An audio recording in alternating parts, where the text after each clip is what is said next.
Sorry, yeah, I heard it. But he also cut out for me too, so I Yeah. Are you still there, think Glenn? he's good. Yeah. Okay, so you said prime example, and we're waiting on the prime example. We're all sitting waiting. Is Dark talking or? Yeah, we were. No. Testing. Oh, no. Hello, can you Wait. hear me, Glim? Can you hear me, Glim? I was talking about Badlands. Have you seen it, Swindle? Yeah. Dark is asking if you hear him or not. I can't hear him at all. You can't hear. Okay, but you two can hear me, right? Hold on now. How is Yeah, that? How is that I- even possible? That's I so don't know. bizarre. Yeah, there's no way that you two can hear me and he Right. can't. Unless you've turned me down or muted me. No, I didn't. I couldn't really hear you. I can. Ow. Okay, that's weird. Right, so we've all seen Badlands, yes? Yeah. Okay, Sure. so we can talk about it. So the thing is that that's a prime example of what I mean about, having skill. I mean, he showed every last skill he had under his belt. I'm like, thank you. I Thank would. you. I would. Yes. And no, I was going to say only in the final act, but that's not true because he does. He does kind of do it before that bit as well. But do not. As soon as like Elle Fanning's character opened her mouth, I was like, oh no. What do you mean? Nasally American voice just screeching out through everything else that was there, and I was like, this is completely taking me out of this. That is one aspect. The other aspect that is fun in the moment and doesn't make it a bad film, but it detracts from it being the type of film I wanted it to be, is the offspring of whatever the big monster was called. Yeah. Being this cutesy little Disney character. Oh. And the okay. campfire when they have Yeah. Laura was there, but she fell asleep. Yeah, I when did, when they're in the actually. campfire and it's been To all be fair, cutesy and I that kind of was stuff, and it tired. has like a funny moment, and I was like, no, this doesn't belong here. Yeah. They really tried to- Because we're talking about Badlands, the alien movie. Yeah, no worries. I thought from the description of the funny monsters, like, oh yeah, that's Badlands. Yeah. They really tried to take a franchise that was Disneyfied it. like, yeah, that was surrounding a brutal alien, murderer, and turn it into a Disney movie. Disneyfied it. There's something in the Star Wars, more recent Star Wars stuff I thought about it. I kind of felt like Yes.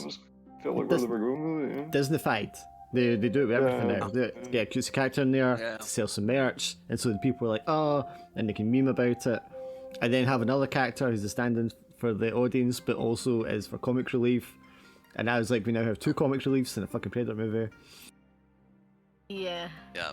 Like That was- cash money, aren't they? Yeah. It's a very good movie. It's not the movie I wanted it to be. Yeah, I think No. that's fair. That's pretty much what I got from it as well. Yeah. If Elle Fanning's character, and don't get me wrong, her character was good in it, and I actually really liked the evil version of her. They could have kept all that in. I would have just taken her, the first character, out and taken out the cutesy offspring thing, or played it differently somehow. Yeah. Because I would even have been more accepting of the cutesy offspring thing kind of being a pet that accompanies him if it had just been him. Do you know what I mean? Yeah. Because that reminds me of not Pitch Black, the third Reddick film, where he's on the Yeah. planet by himself and he has the dog with him for a Yeah, time. yeah, That kind of dynamic, I would be fine with that. Yeah. But her there, and then she was like, "Oh my god!" rah, rah, rah, rah, rah," and I was like, "Oh no!" Mhm. And not the actress's performance in it. I don't have a problem with any of that. Like, Oh, it yeah, was yeah. a good film, but I'm just like that. That's just not what I wanted. Yeah. I wanted him Mhm. landing on the planet, Apocalypto style, and him just Yeah. like fighting, killing things, hunting things, and then having to fight the corporate guys and probably kill them. That would have all been perfect.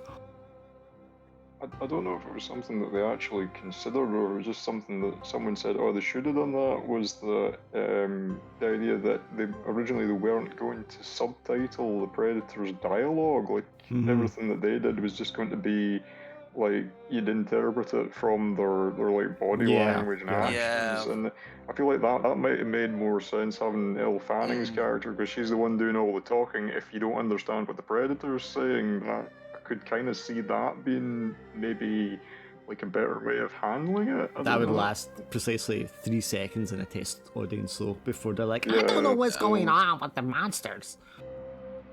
Oh my god, yeah. It's a shame because I did kind of feel like, when I was watching it, you didn't really need the subtitles for what the Predators were saying. You could, because like their body language and stuff was like easily strong enough that you could get what was going on without that. Yeah, to a point in that, I watched that movie I was showing at you, Gus, the Kowloon G13 one. Oh yeah. I watched it on YouTube. It's the original audio, which is Japanese, even though it's set in Hong Kong. But the YouTube one is a Russian guy like dubbing over it. So I just watched it with no audio whatsoever, no subtitles whatsoever, because there wasn't any subtitles for English. And so just like pictures moving. Now I had an idea of the plot because I skimmed the Wikipedia, but that was just like going off visually what was happening, and I had no problem at all following what was happening because it was really fucking well done. Yeah, no, I totally get it. Weirdly, I've come across that before myself. There was like years ago, there was like one of the anime series that I used to watch on like a French TV channel. You could not get it anywhere in English, and like one of the only bootleg copies I could find did have like the Russian guy talking over it. It was hilarious. It was just you just so wanted to be like the in Soviet Russia, party finds you Yeah, kind of guy, yeah. it's Cobra, Cobra alarm. I think maybe that movie worked well because obviously it's based on the manga, and you could tell some shots were from panels in the manga. Yeah, And obviously yeah, that's probably, visual yeah. storytelling, so I wonder if maybe because it's such an adaptation, that's what made it so visually communicative about what was happening. Yeah. But I mean, after watching that and like saying that though, it's like they could definitely have done it with the Predator. Yeah, I mean it's one of the best in the series for the Predators, but it's just it's not like a proper Predator film really. It doesn't have the tone of the other ones. And I went back and watched Predator 2 because I was like, is Predator 2 as bad as I've rated it previously? And I had to go back and watch it because after watching that I was like, maybe because it's still darker tone though I may like it more, but Predator 2 is really fucking bad. It's Predator definitely. that was the City Hunter one, wasn't it? Yeah, LA. We Gary Bushy, is that his name? Yeah, Gary. it's Visual? Yeah, Predator 2 that doesn't really redeem itself. Well, I was just gonna say it's not. Yeah, I mean, you wouldn't accuse it of being a good film or anything, but I do kind of like that one just for how like daft and comic booky it is. I feel like that's from like that incredibly small window of action movies where stuff was trying to be like RoboCop. Yeah. It But, does like, have RoboCop vibes, yeah. Yeah, you've got like that and the 1989 Punisher film both had that kind of feeling where they're trying to do like I mean, they're not doing it nearly as well as RoboCop, but they're shooting for that kind of tone, and I do like kind of appreciate that. The start, because the start of RoboCop 2 is like really RoboCop over the top. Aliens falling apart. They've all got pistols that have got like 20 attachments on them and shit Oh like yeah, that. yeah. It's so over the top. Like a telescopic sight on their handgun for some reason. Yeah, it's fucking. I do not hate Predator 2, but I was watching it and I was like, in retrospect, should it be rated higher? Because I was ranking all the Predator films on my letterboxd, and I was like, I really can't justify ranking it higher. Yeah, that's fair. I like the film, but like I said, you wouldn't accuse it of being a good movie. Although I do think the line they give the Predator, that want some candy, that I think is a really good line. It's Yeah, very that- much. So I read the Alien when they did AVP. The Alien people really didn't like Predator because they're like, Alien is a film with prestige and skill behind it. Predator to them was just like a B movie, and I think that's wrong because I think the original Predator is like an absolute perfectly executed movie. Yeah. But the second one is definitely a B movie. Oh, Yeah. I was gonna say the only thing I remember from Predator 2 was whenever the Predator kills all the Jamaican guys, and that's basically it. Literally it. I just have like I know who's like the human protagonist in that one, but I just like I don't remember any like his scenes or lines in the movie whatsoever. Danny Glover. Yeah, It does have a strange mishmash. Also, like I said, RoboCop, Lethal Weapon, Running Man vibes a little bit as well. Possibly, yeah. I said before, I think what they should do for a Predator film, if they want to do like a on Earth in the city kind of one, it should be basically Sicario, but Predator. Yeah. In Mexico City. Oh my god, yes. Like the cartels killing people and all that, and they're like, look at these horrific cartel killings, but it's actually the Predator that's skinned them all alive and shit like that one. Yeah, dude, that would be actually epic, yeah. Gotta maintain that like horror Dark movie. Yeah, like in the first movie. Did you Gotta see maintain Prey? that theme. Yes, I have seen Prey. Yeah. I have. Yeah, I really enjoyed it. Still I'm not don't gonna really say know it's the how. best.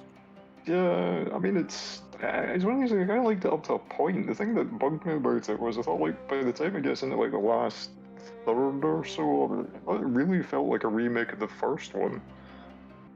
I mean maybe that's just a sequel thing. Like all like are all sequels just like do the previous film but make it look a bit different. But at the same time, it was like when the time they get into like the final fight and everything, it really does feel like they're redoing like the finale of the original one with Arnie like trying to fight the Predator with like improvised weapons and stuff. Even the fact that they squeezed in the if it bleeds we can kill it line, I was like, ah. I feel like Prey was an attempt to like return to the franchise's roots, and I think that's why it borrows a lot from the first movie, especially with the final act. I think it was just trying to get back towards like, okay, let's, because the first movie was, of course, here's these badass guys and they're going up against this even bigger badass. Well, the alien is taking him out one by one, so clearly find it head on isn't the play. So now we gotta think, we gotta outsmart the Predator, and that's how Arnie kills him. And so that's I feel like that was kind of like the thing that some of the later Predator movies wasn't quite doing right. As Glenn touched on before when we were talking about Prey, they didn't do a good enough job of showing us the lassie kind of like being the cunning, the skills, and putting that on display. You saw bits of it, but they didn't really, I don't think they communicated it well enough or emphasized it well enough. I mean, I get that her brother was more sort of like the strength and she was like the brain, but I think they could have played on that more. Do you know what I mean? I think they were trying to do that by showcasing that, like, oh, well, she can't hunt with us, she should be doing, whatever. Yeah. Rather than, I think that was how they were trying to do it, but yeah, I agree. Elements of it are there, felt... but I think Glenn nailed it when he said, like, it doesn't come across strong enough, you know what I mean? They should have had it explicitly, like, capturing killing a bear or something like that by, like, laying a trap. You know what I mean? And then they're all like, great. Oh my god, you killed the bear. Like, how'd you do that? And she's like, because I used my brains. You stupid man. I gotta answer the door real fast, I'm sorry. Yeah, I need to throw this cat out. She's like sat in my mouse. Alright.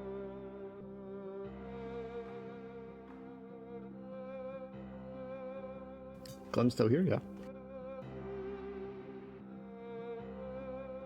Yeah, what's up? So do you think Badlands was like a perfect Predator film then? Were you okay with the robot and everything? Yeah, I like the synthetics. You didn't feel like it was too Disney-fied? It's fair enough. I think I still gave it 3 out of 5. Yeah, I think it was alright for what it was, but, as far as like a Predator movie, definitely wasn't the best. Very good film on its own. Even within the context of Predator films, it had a lot of really cool stuff in it, and visually it was amazing. But the franchisiness of it, like you were saying, plus the Disneyfication. I just didn't like those elements. It sort of, I felt after watching it, I felt the same way I felt after watching that Solo, like the Right. Star Wars movie about Han Solo. I felt the same way walking out of Badlands as I did walking out of Solo. Like, it was a good movie, but if it just didn't feel connected to the franchise itself. Like yeah, it's literally a movie about Han Solo, but it just like this, It's unnecessary. It just feels like it shouldn't be. I Like, think it's just I think disconnected. I don't feel annoyed. I didn't feel annoyed at the end of it because I was going in feeling like I'm not going to like that much and being kind of grumpy old man when I was starting to watch it. And then as it went on, I went, actually, this is really good. But I just couldn't let go of that. It's Disneyfied. It's not dark enough. Yeah. I didn't want it to have like this element and this element. I was just, like I said so many times, I wanted it to be apocalypto, but Predators, because it was. And then when those kind of parts on it were so good, I was like, God, there's so much potential there for it to have been that and done it so well. But I mean, I'm sure it made money and people liked it, so Yeah. I still rate it under Predators. I think Predators is a better Predator movie. Yeah. Honestly, yeah. Even though it's got its own flaws, but It's rough. I It's rough. It's not great, but I think it's a better Predator movie. It's not a better movie on its own, but it's a better Predator movie. No. But yeah, it's definitely a lot closer to what the franchise was all about. Yeah. At least it just felt more like Yeah, it. but- tonally. I mean, the other problem I have with Predators is it leans too much into trying to be a Predator film with the music and all that kind of stuff. Do you know what I mean? Like it's too heavily on that. Yeah, I've had especially the ending where he literally like rips off of a the more first movie too. skilled hand at directing it or editing it or something might have made it so it's not so heavy on those elements, like leaning on nostalgia. But I mean, I still think it kind of works out better. And I love Larry Fishburne. Like anytime he crops up in something, I'm like, yes. Oh yeah, he's good. I actually really enjoyed his character in Predators. Oh, he's great. As the kind of half crazy guy. Like, he's so good, man. I think his bit is the only thing I really remember Predators now, to be honest. Oh, I mean, Ed classic, Yeah, that's because you had the assassin, the samurai, the Russian soldier. You had just like this great like tropey mix of fighters, killers for them to hunt, and then he hunted them with like the dogs and Danny stuff. Trejo. Yeah, Don't forget Danny Danny Trejo was yep. in the movie. And they also had the hounds, which I knew about from other media. Yeah, that part was really cool. And they really had two enjoyed different that. clans of predators, and I thought Badlands was going to be about two different clans of predators in the same way, like the bigger ones hunting the smaller ones or something. I thought that was going to be the explanation for why he was the runt. Although I get making him a runt kind of works as well. Yeah. I mean, shit. Like, yeah. Ever since you said Apocalyptico, I keep latching on to that because that would have been also. You could have fit that into that mix. Like, the bigger ones wiped out his clan or whatever, and now he's on his own. I would have still had the William Tammy robots there with the baddie one, with the one eye. She's there doing the stuff they were doing at the same time as he's hunting this big beast. But at the same time as that, the other clan, because he landed with his brother to go hunting with him, they kill his brother, and they're chasing him, trying to kill him, and he's trying to kill the big boss monster, and the androids are trying to kill the monster at the same time. So you have the three things just like mashing together, and I just that would have been awesome. I just don't see why that. I mean, I know why, because they've got a format for Disney. Yeah. I feel bad like thinging it because it's still a really good movie. But anyway. Yeah. I'm sure there'll be a lot of kids that watch it and then that's their introduction to like Predator, and they'll get into Predator and stuff like that because of it. So I mean, it's good on that level. Yeah, that's the kind of hope, I guess.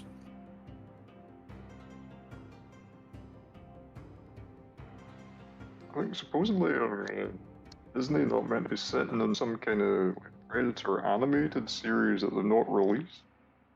No idea. They put out the Killer of Killers animated anthology movie.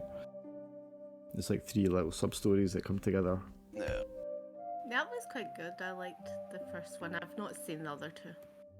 Yeah, it's pretty good. I enjoyed it. Okay, so everyone here, ready, pay attention. Yep. So last time you were in the apartment, the cops came. The detective recognised Mark Ballard's name, so he spoke to him, and the cops let you go after taking you in, booking you, and that kind of stuff. And where did you go after that? I think we were in Slater's apartment. He's ended the Slater's Yes. apartment, but after the cops, before you went to Slater's apartment, what did you do?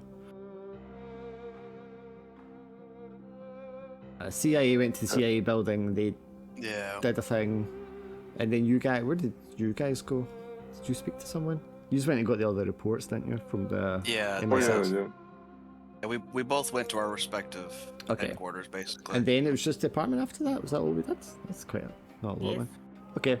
There was So, quite a lot in the apartment, though. yeah, I Like, mean, there's did a we lot of not- information flying around, so yeah.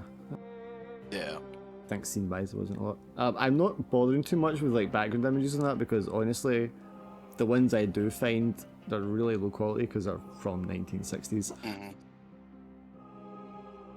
And it's been hard to get the kind of ones I want. So I'm probably going to stick with just this screen most of the time. Yes, Makes sense. So we ended in the apartment. You found weapons. You found an eyeball behind a mirror. You found a recording. I was going to touch on as well. Another thing that, as you are all field agents, or mostly field agents, you'd recognise, like, it's very unusual that an agent would use one of the recording devices, which is supposed to be for recording someone you're interviewing or spying on, to just like sit and record your thoughts while you're drinking and smoking.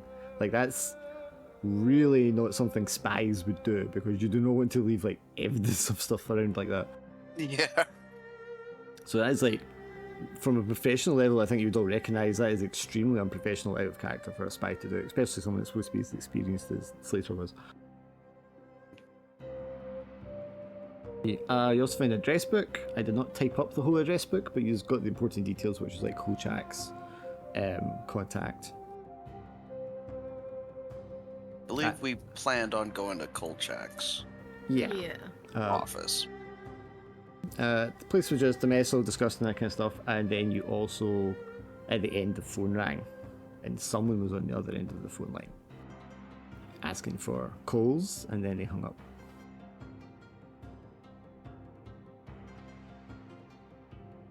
So, I mean, I'm just going to stop this music actually. So, at the moment, you're in his apartment. It's early afternoon, sort of early afternoon, mid-afternoon. The phone is just hung up. Suki was the one that answered it. And yeah, I mean, what are your reactions from there? It was very sinister. He asked about the. He just kept asking his name, saying his name. The person. Are we finished in the apartment? I kind of feel like if somebody's called the apartment and knows that Slater isn't here, then it's a sign that there is somebody like in his apartment that shouldn't necessarily be there. So I don't know whether we would be advised to get like out of here before anyone tries to come in. But I don't know. Maybe I'm just being paranoid. I mean, if they're calling for him, and he died days ago, whoever's calling doesn't know he's dead. It could be that, or it could be a ploy, like Mark said. Possibly.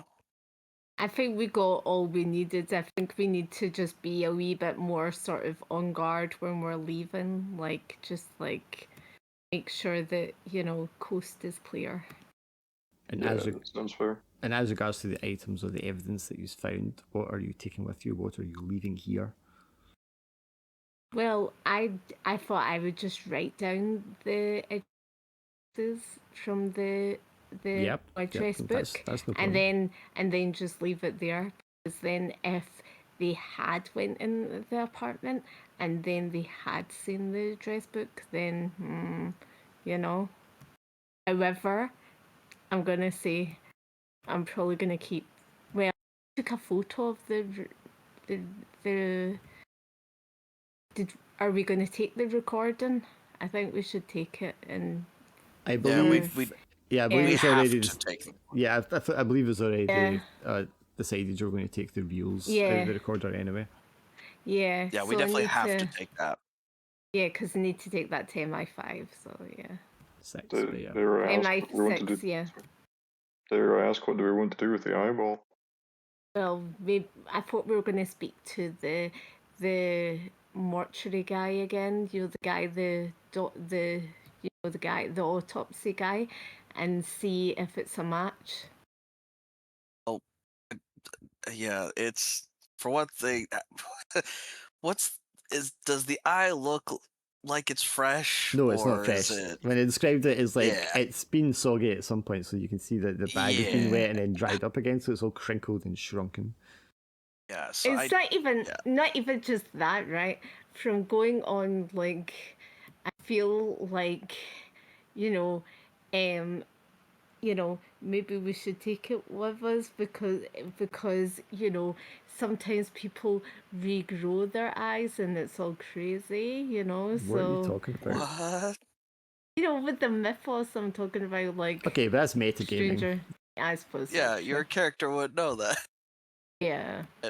And also, yeah, forensic technology in this current time isn't that advanced. I mean, Yeah. it's leaps and bounds, but yeah, I don't think there's any way we can DNA track or I think whatever. just taking the with the eye. photo. I think just taking the photo of the eye probably best. Then. Sure, and if you we want to both do take that, a photo. just make a note in your notes that you took a photograph of the eye. Okay. Can you do that, Mark? Sure, yeah, I'll make a note of that. I definitely took photos of Reese's conspiracy board with the words scrawled on it: dragon, germ warfare, nuclear, biological, chemical. Yeah. As long as you've got a note of what you've taken photographs of, so you can refer to them later, and you can actually show us what you have and stuff. What about you, Jason? Is there anything you're looking to grab or touch or leave or whatever? Is Glenn still in Discord? Yeah, I'm here. Oh, what?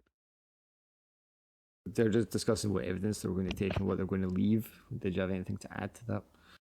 We said we're going to leave the eye, but we're taking a photo of it. We're both taking photos of it, so yeah. Right, so you're going to take that and then leave the building, but first of all, tell me how you're leaving the building. You're just going out together again? I thought it would be best if the the Americans went out first and then we went out like 5 minutes later, or the opposite. I don't mind whatever way around who goes first. It doesn't bother me. Maybe if we like both groups of us leave via different entrances, make it look like they're not together. Definitely.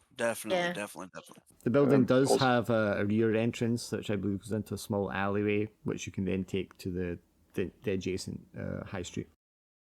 Sure. One other thing I was just going to say before we leave is that I don't think we should take them with us particularly, because I don't feel like we have any need for them at the moment, but at least until such time as the apartment, I don't know whether it might end up getting swept by like either security services or the police, but until that time, we should probably remember that there are weapons here in case we need them, if we need to get something that we don't want to report to our superiors. Or, I mean, I don't know, as agents, if you would report that the weapons there and they need to be secured, because obviously the cops haven't came to this address, or it doesn't seem to be anybody's came to this address yet. Yeah.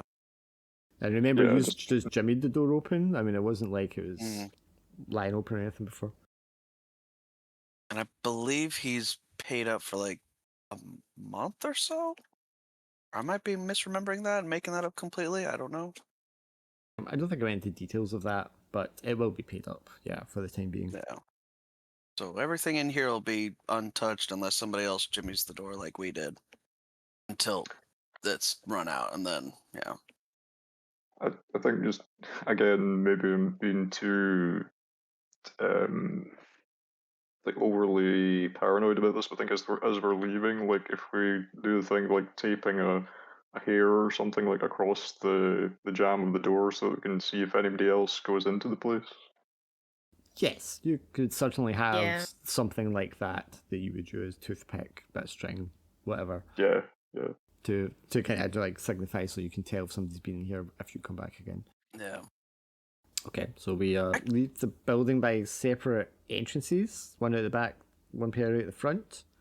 I mean, before you split off, obviously you're not able to communicate again for a while, so what's the plan for meeting up again? Yeah, do you guys want to regroup at like a cafe or a restaurant or something? Yeah, definitely a different one than the two Yeah, that for we've sure. already been to. Probably just something Meet like a up there. few blocks away. Yeah. Meet up there, and then we'll head to Kolchak's office at the docks. Yeah, so this area you're in is just the east side of Central, so it's still a very touristy area, there's hotels and all that kind of stuff.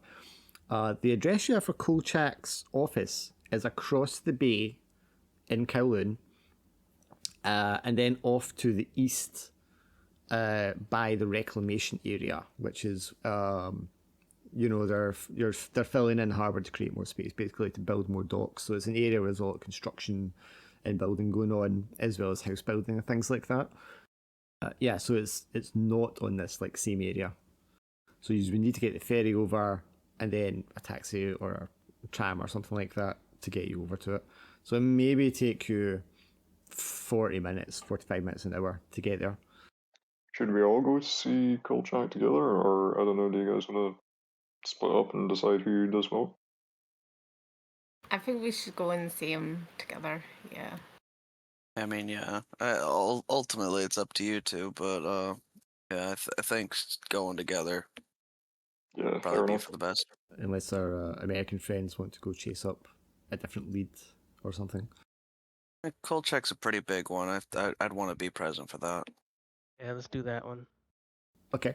Yeah, I mean, we can just kind of skip ahead. So it's because the middle of the day again, you would get the ferry, which is very easy. It's 15 minutes across the water. You could get like a rickshaw or a taxi or something like that. There's lots of taxi cabs in this time period. I think I'd actually read up on it, and there was a whole bunch of them just kind of got merged together in the last couple of years. So they're like, bigger citywide ones. I think it's like 4 main taxi cab companies. You'll be able to get one of those over to where you're going, and only take like 15 minutes or something to drive over there. You get there on the one side to the north. You can see like where the hills have been kind of cleared, and these old buildings have been knocked down. The slums have been knocked down. They're building all these like apartment building blocks, flats for like new arrivals and refugees and people there to get housed in. Off to the east, you can see like they're using lots of rubble and landscape land that they've pulled down to like fill in some of the harbour and give themselves more like building space for new docks, new piers, and such. And then you can see the area where the existing buildings are, dock buildings, warehouses, a very kind of industrial dockyard sort of like setting area. And that's the address you have for Kolchak's. I think it's actually Taiwan Bay or Taiwan Port is like this side of the peninsula is what it's called. But yeah, that's not important. So the building you kind of arrive at is sort of nondescript, just a regular rectangular looking building. It seems to be kind of like offices more than like a warehouse, although it is next to a bunch of warehouses which go out to the water edge. It's probably a couple of blocks inland from the water edge itself. It seems to be still mid-afternoon, so there's not a lot of people like walking around, but you can see a lot of people in the building windows working away. But the as you get out the taxi to the one that you're going to, the car park's quite full, and then when you approach the building, you can see there's like a notice on the door. It's these green like double doors that are like painted, and then the windows all on that like ground floor where this office is supposed to be, they look like there's no activity going on in there. If you peer in through the windows, you can see desks, typewriters, filing cabinets, but it doesn't seem to be any workers. So what would you like to do? What's our story for dealing with this Kolchak? I mean, what do we know exactly?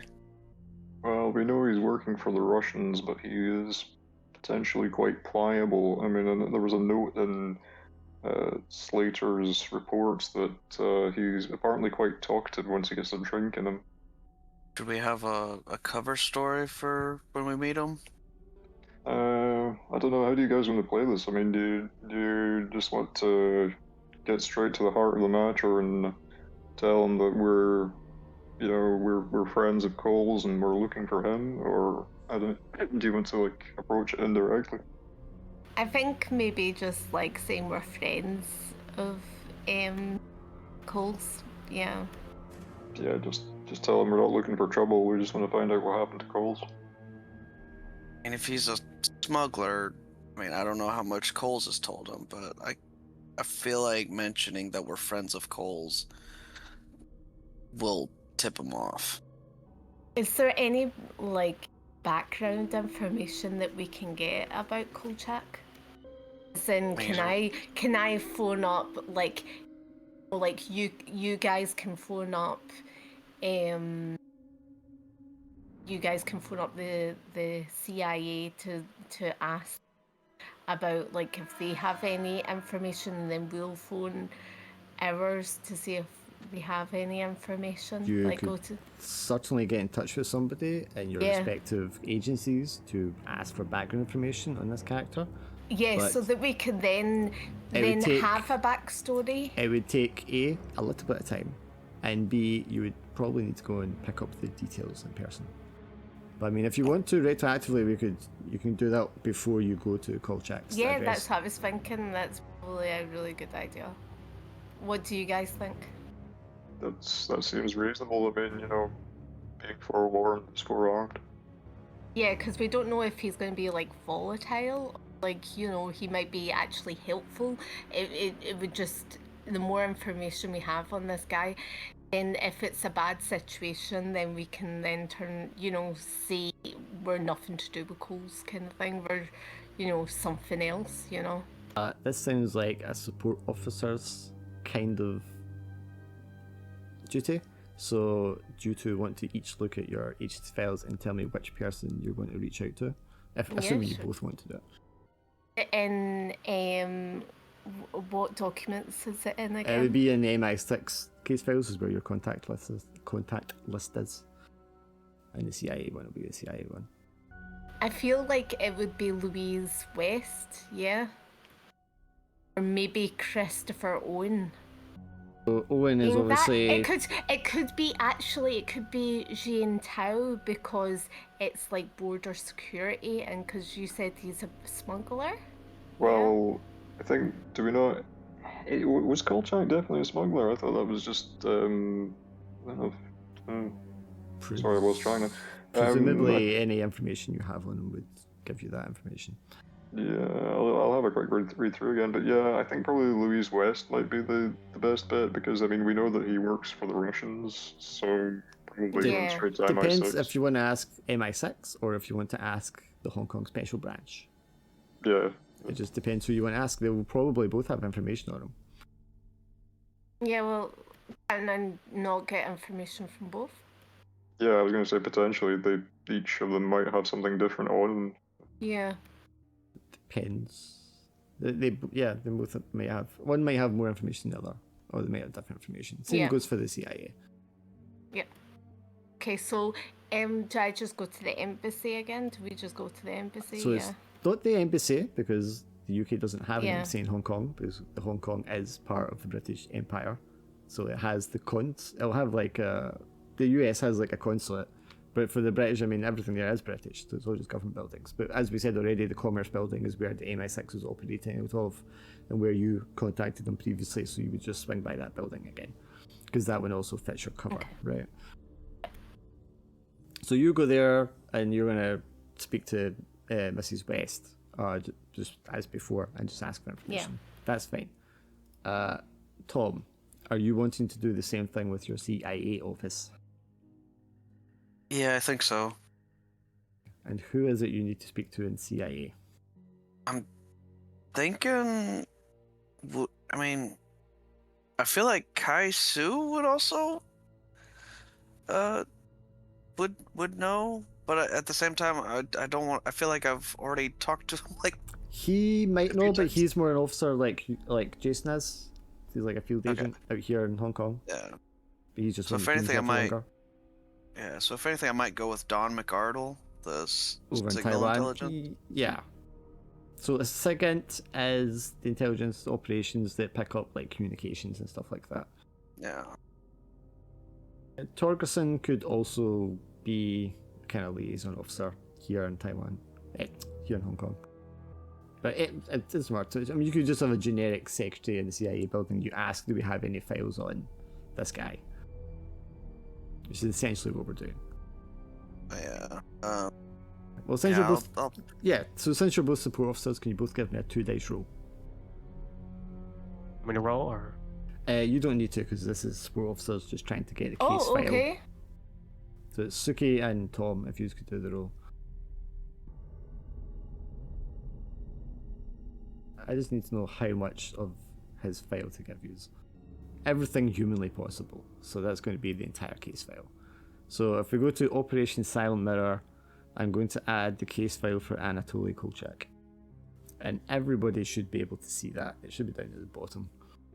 Yes, the CIA and MI6 will both have a very similar profile information about Kolchak. Where Since is he- that? I can't see the page. Operation Silent Mirror. Is that in Operation Documents, Yes. MI6 case file? No, Right. it's not in the MI6 case file. It's in Operational Documents, Operation Silent Mirror. Okay. For some reason, I can only see half my documents for some reason. Because you need to scroll. But I don't have the scroll, it won't let me scroll. That's what you get for using a laptop. There's a scroll bar on the list of pages. Like a tiny scroll bar between the list of pages and the page. Where is it there? Is it Operational Documents, Operation Silent Mirror? Anatoly Kolchak profile. I can't see it. Should just be down at the very bottom. I've got it. It's number 16 under June Singh. Yeah, I've got it now. It was just because it wasn't scrolling. Okay, doc. See, after exposure, is there any other stuff after that? You know, Kolchak following his exposure. Is there anything else after that? Because I can't get that information. Yes. You need to scroll down for it. Can't. It's not letting. Can it's you not full letting me. screen your page? By pressing maybe F11 or something? Yeah, I'm full screen now, and it's still not. I mean, I can't help you if your laptop doesn't display things properly. There's not much underneath it. Just the last paragraph is, it is believed the Soviets may have ordered the neutralization of Kolchak following his exposure through undertaking extraneous criminal activities, and that this is the primary factor for him going to ground. Okay. Okay, so I feel like might not be as trusting towards us, you know. definitely Well, not. on the positive side, I think if there's a chance that the Soviets are after him, then he might be more receptive to approaches from us if Protection. we can, yeah, exactly, if we can guarantee his Yeah. safety. That's true. And also, he's wanted by the local Hong Kong police as well, so that means he's probably not in his office. Although his Yeah. office will Yeah. have clues. We'll probably have clues to where he might have gone to ground. Potentially, yeah. I mean, if the office is empty, then it could be worth trying to get into it, just have a look around. Yeah.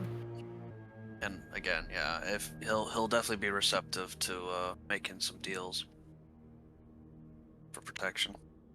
So how are we gonna do this? How are we gonna come across? You know, are we going to say who we are at the start, or are we just gonna kind of just Hey, You know. that might actually be the play, because again, we're not the Hong Kong police, we're not the Soviets.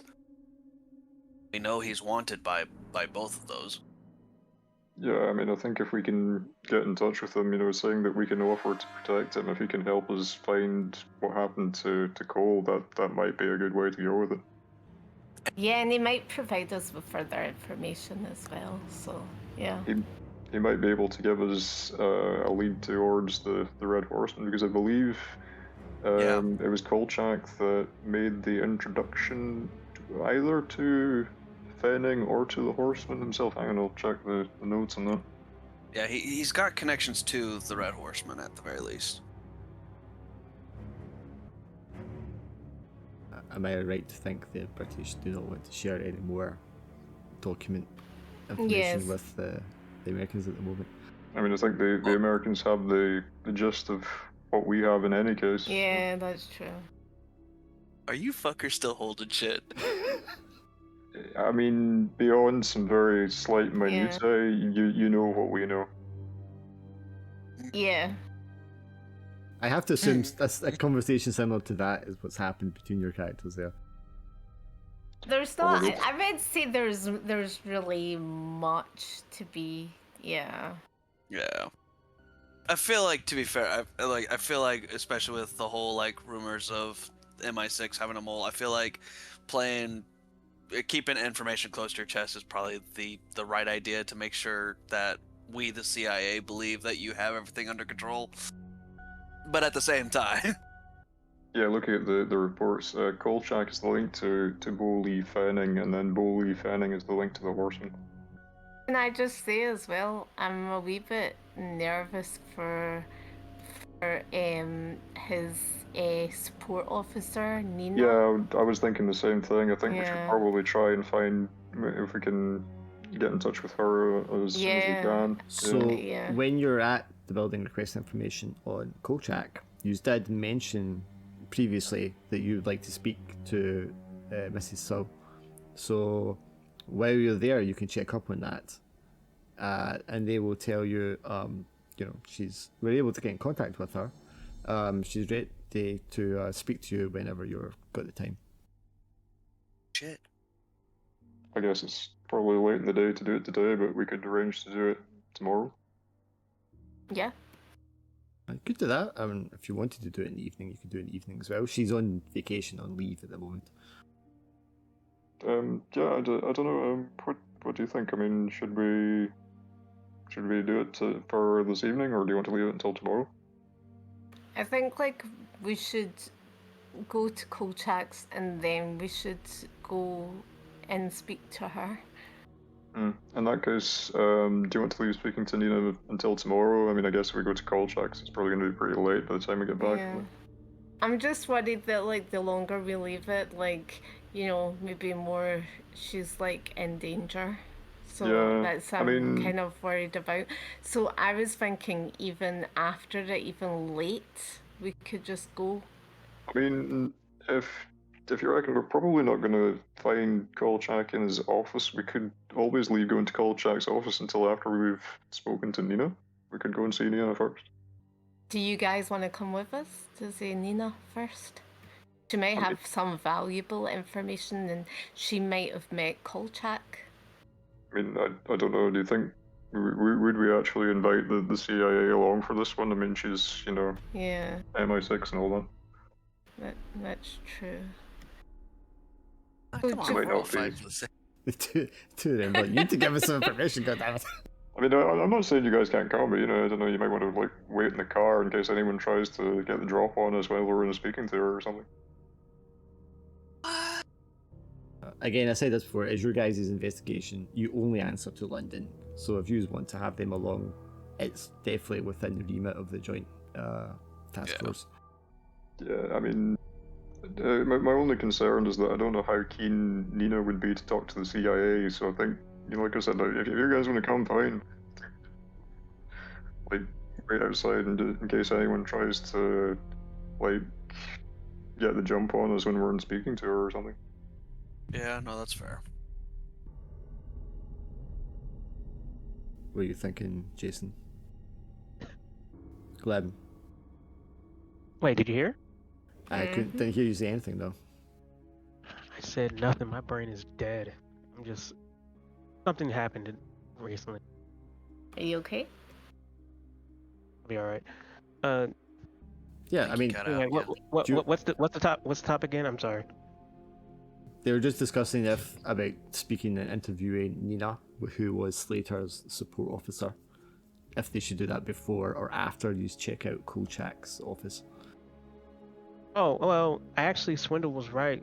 Isn't Kochek more important? Or Actually, I was wanting to interview Nina, but she also might not be receptive to CIA, so. yeah, see, that's another thing.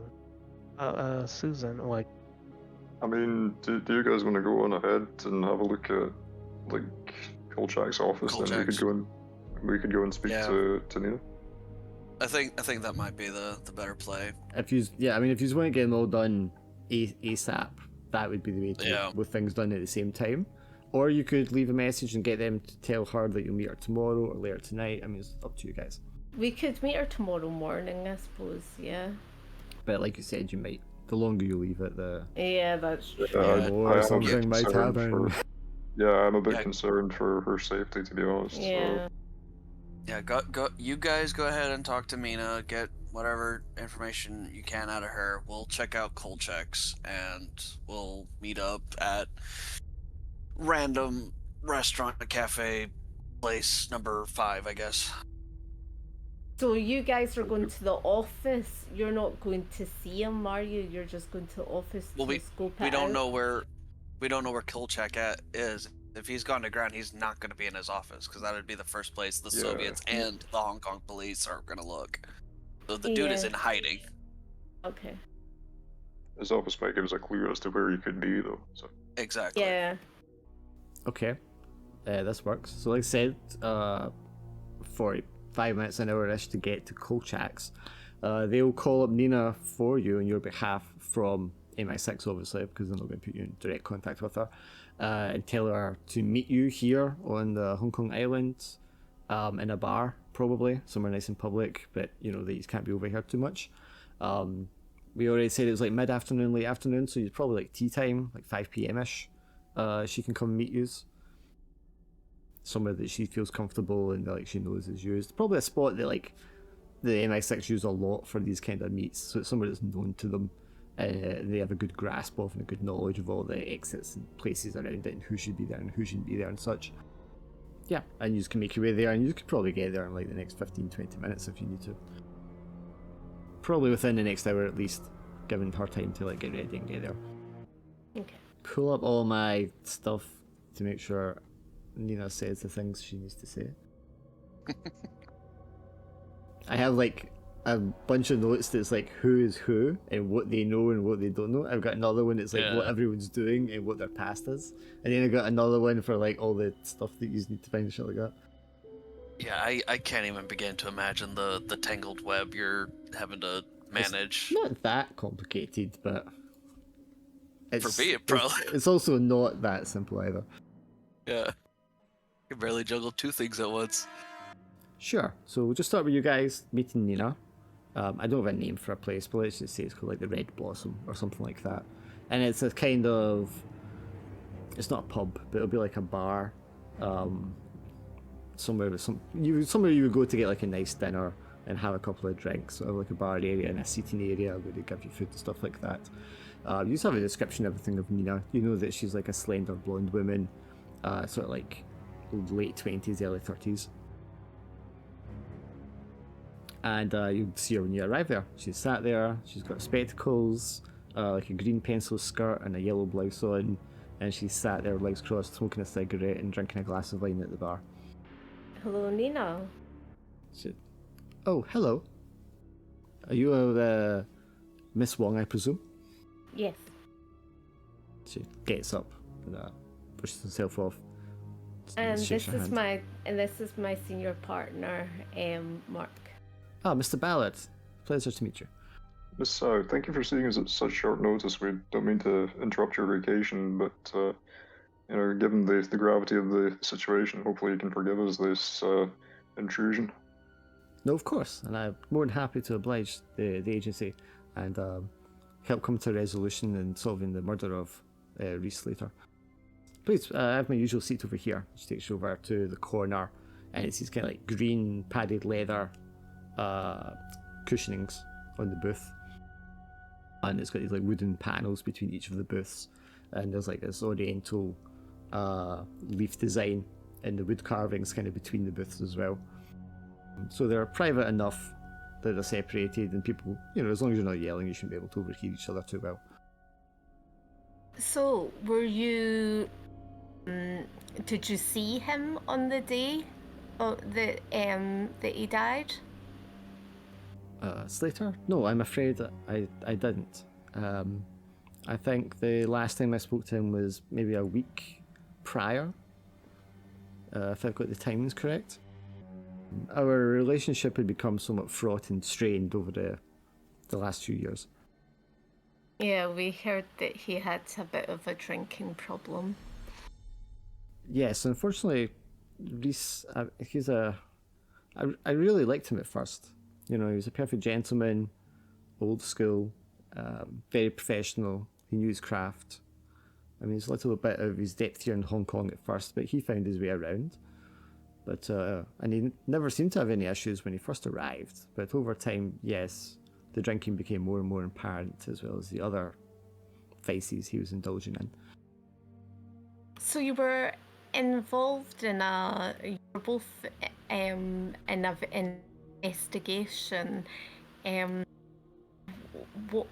What other, what's occurred since? Have you had any threats to your life, or has there been anything? Oh no, nothing of that nature. No, not at all.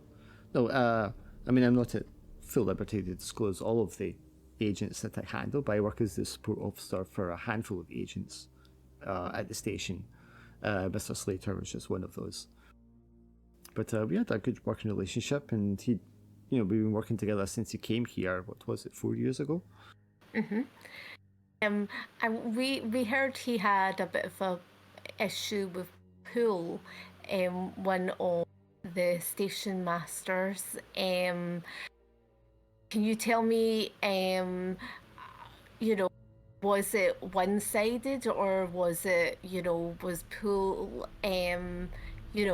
could Pool be aggressive? I mean, I wouldn't say Pool is aggressive necessarily. I mean, he runs a tight ship here at the station, and he obviously has a lot of pressure and responsibility in his duties. I think him and Slater just, they had mismatching personalities. I'm not sure if there was more arrogance on one side or the other. That's not for me to really say. But they did chafe each other somewhat. And I know that Reese became increasingly frustrated at what he felt was Command's reluctance to engage with what he felt was an important asset that he was developing. Okay. How long had Poole worked as a station master there? I'm not at liberty to say. Okay. Poole has been in Hong Kong for quite some time. Okay. Does he have a family here? Yeah. The chief? I'm not at liberty to say. Okay. So the case that you were working on, we've had a bit of a background of that. There were some places that you didn't want to go into, like the brothel. So we've had some information about that, and some information about other related to Triad, and other gang related information. Was he in was he in the sort of brink of it? Was he in the middle of it at this point? Was he in too deep? Do you know? She looks at Mark. Your support officer is quite forward. Perhaps we should change the subject. Did you notice anything unusual, more so than usual, about his demeanor the last time you saw him? Did he seem unduly upset? Was he, more concerned than usual? His frustrations, and eventually I figure his despondence, had been increasing for some time. I don't think it was anything that happened suddenly. It was just a gradual descent, unfortunately. As I said, I was quite fond of Reese. He was a very intelligent, charming man. He was a good worker. He was a good case worker. By all accounts, we believe that he had a similar degree of respect for you. We believe that he trusted you perhaps more so than other members of the station. Has a slight smile. She's smoking a cigarette. Yes, I mean we got along. It was a good relationship, but yes, he became. I mean, when he first arrived, he's a very good networker. He knew the craft, and he was able to reach out to make connections and everything. But he became focused and eventually almost obsessed with this one asset that he was developing. And for agents, usually you want to cast a wide net, as you know yourself. You want to get as much information from as many people as possible, and relay that, because the more information you have, the more information is actionable and useful, and then we can do something with it. But he became solely focused on this one asset, to the exclusion of everything else eventually. And normally, that's not permissible in the agency, as you'll know yourself. You would be pulled in and spoken to, and I believe that's what Poole was doing. He wasn't happy with this singular focus that he had, especially because it wasn't revealing anything that he believed was useful. It's understandable. Where at any point did you feel that you were followed when you were with Reese? I don't particularly. I don't believe so. I mean, we're always trying to keep an eye out for, surveillance, and the Chinese, as you may have noticed here, are prevalent with their intelligence operations and counter-espionage operations here. So, there's always an element of someone keeping an eye on you, following you around. But not more than I would usually expect, no. I never felt threatened or in danger, generally, around Reese until the last few months. Did you ever meet his asset that he was so much obsessed with? I don't believe anyone else ever met the asset. Reese played it. He was very secretive about it. He was very paranoid about it. And it took him a great deal of time, relatively, to make contact with the asset in the first place. Did he ever discuss his private life with you? We have reason to believe that he had a girlfriend or a mistress. Did he ever mention that at all? She stubs out her cigarette, which is only half done on the tray. Slater, as his time here went on, became a more regular customer of certain establishments within the city. I believe he didn't really indulge in relationships as you or I might, long term with a partner. He was a bachelor. That was very clear from early on. So I'd honestly be somewhat surprised to hear he had formed a relationship with anyone.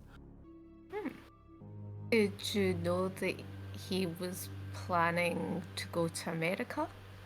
Roll a dice for me, Mark. You can roll 2. Okay, 2 seconds. I think it's just human and occupation. We're not looking for the dark die here.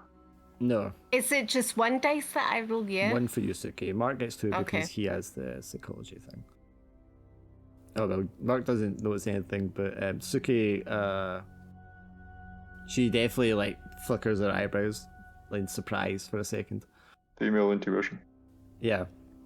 And it's just no, I don't think he'd mentioned leaving anytime. We don't know how serious he was in this, but he appeared to have promised the young woman that we believe to be his alleged partner that they would go to America together. How serious he was in this, we don't know. Huh, she says, and sort of absentmindedly lights a cigarette. Did you know that they had documents as well to say that they were gonna go to America?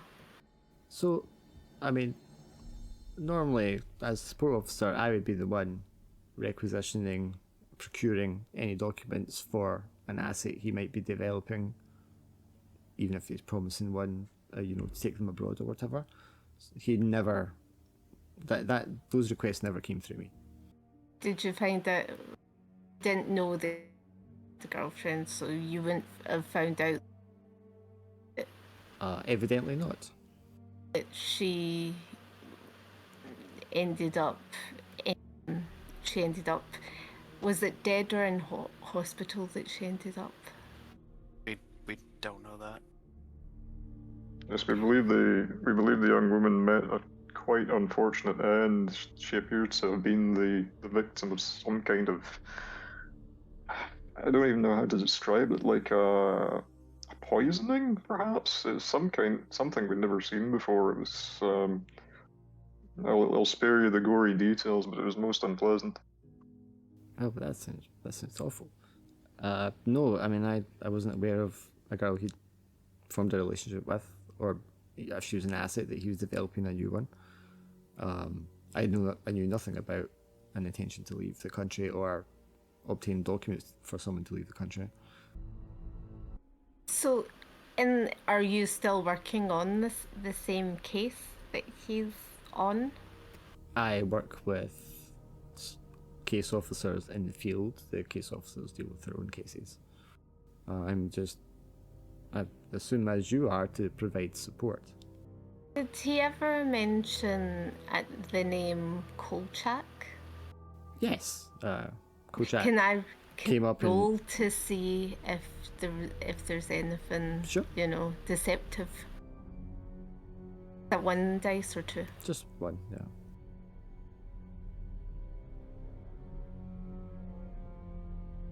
So I'm thinking, although you're trained, she's also trained, so you're kind of even, so we just bet the one dice. If she was hiding some. No, I mean, she seems like a genuine answer when she answers. She's like, yes, the co-check came up, and lots of reports, conversations, mostly pertaining to digging in. I always felt like Reese was, I mean, when he came here, obviously he's just reaching out for information through assets, but I also felt like he had someone in mind when he was making these inquiries and making these connections. He definitely had an area that he was sort of focusing on. And I assume this Red Horseman that he came up with was the one that he was searching for, but the way that it didn't seem to end with that contact, I'm not so sure.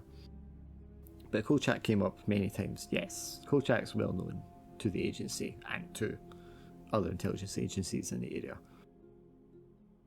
He's not I don't want to say he's a bad spy, but he's not a quiet one. Sorry.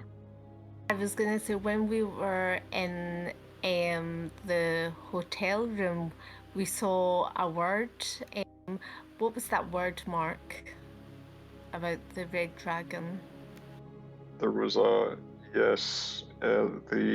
scene where Slater was killed. There was a character written in the bathroom that described the red dragon. You don't happen to know anything that She sucks might on have a relevance with? cigarette for a good long second, and then pulls out, drinks a sip of her wine. Yes, he's mentioned the red dragon. Cutting to our American friends a moment. You guys pull up in the building. Like I said, the ground, it's got 3 floors to it. They're all like kind of offices. The docks warehouse and such is off to the side. There's 2 big green doors, close together, and they have like a notice or something stuck to it. Other people are kind of, this is a little later now, but other people are probably like coming out of the offices to get the ride home and stuff like that. The car park's emptying, but the ground floor one, which is Kolchak's office for his business, seems to be empty. I mean, you peer through the windows, you can see furniture, typewriters and stuff like that, but it looks empty and undisturbed.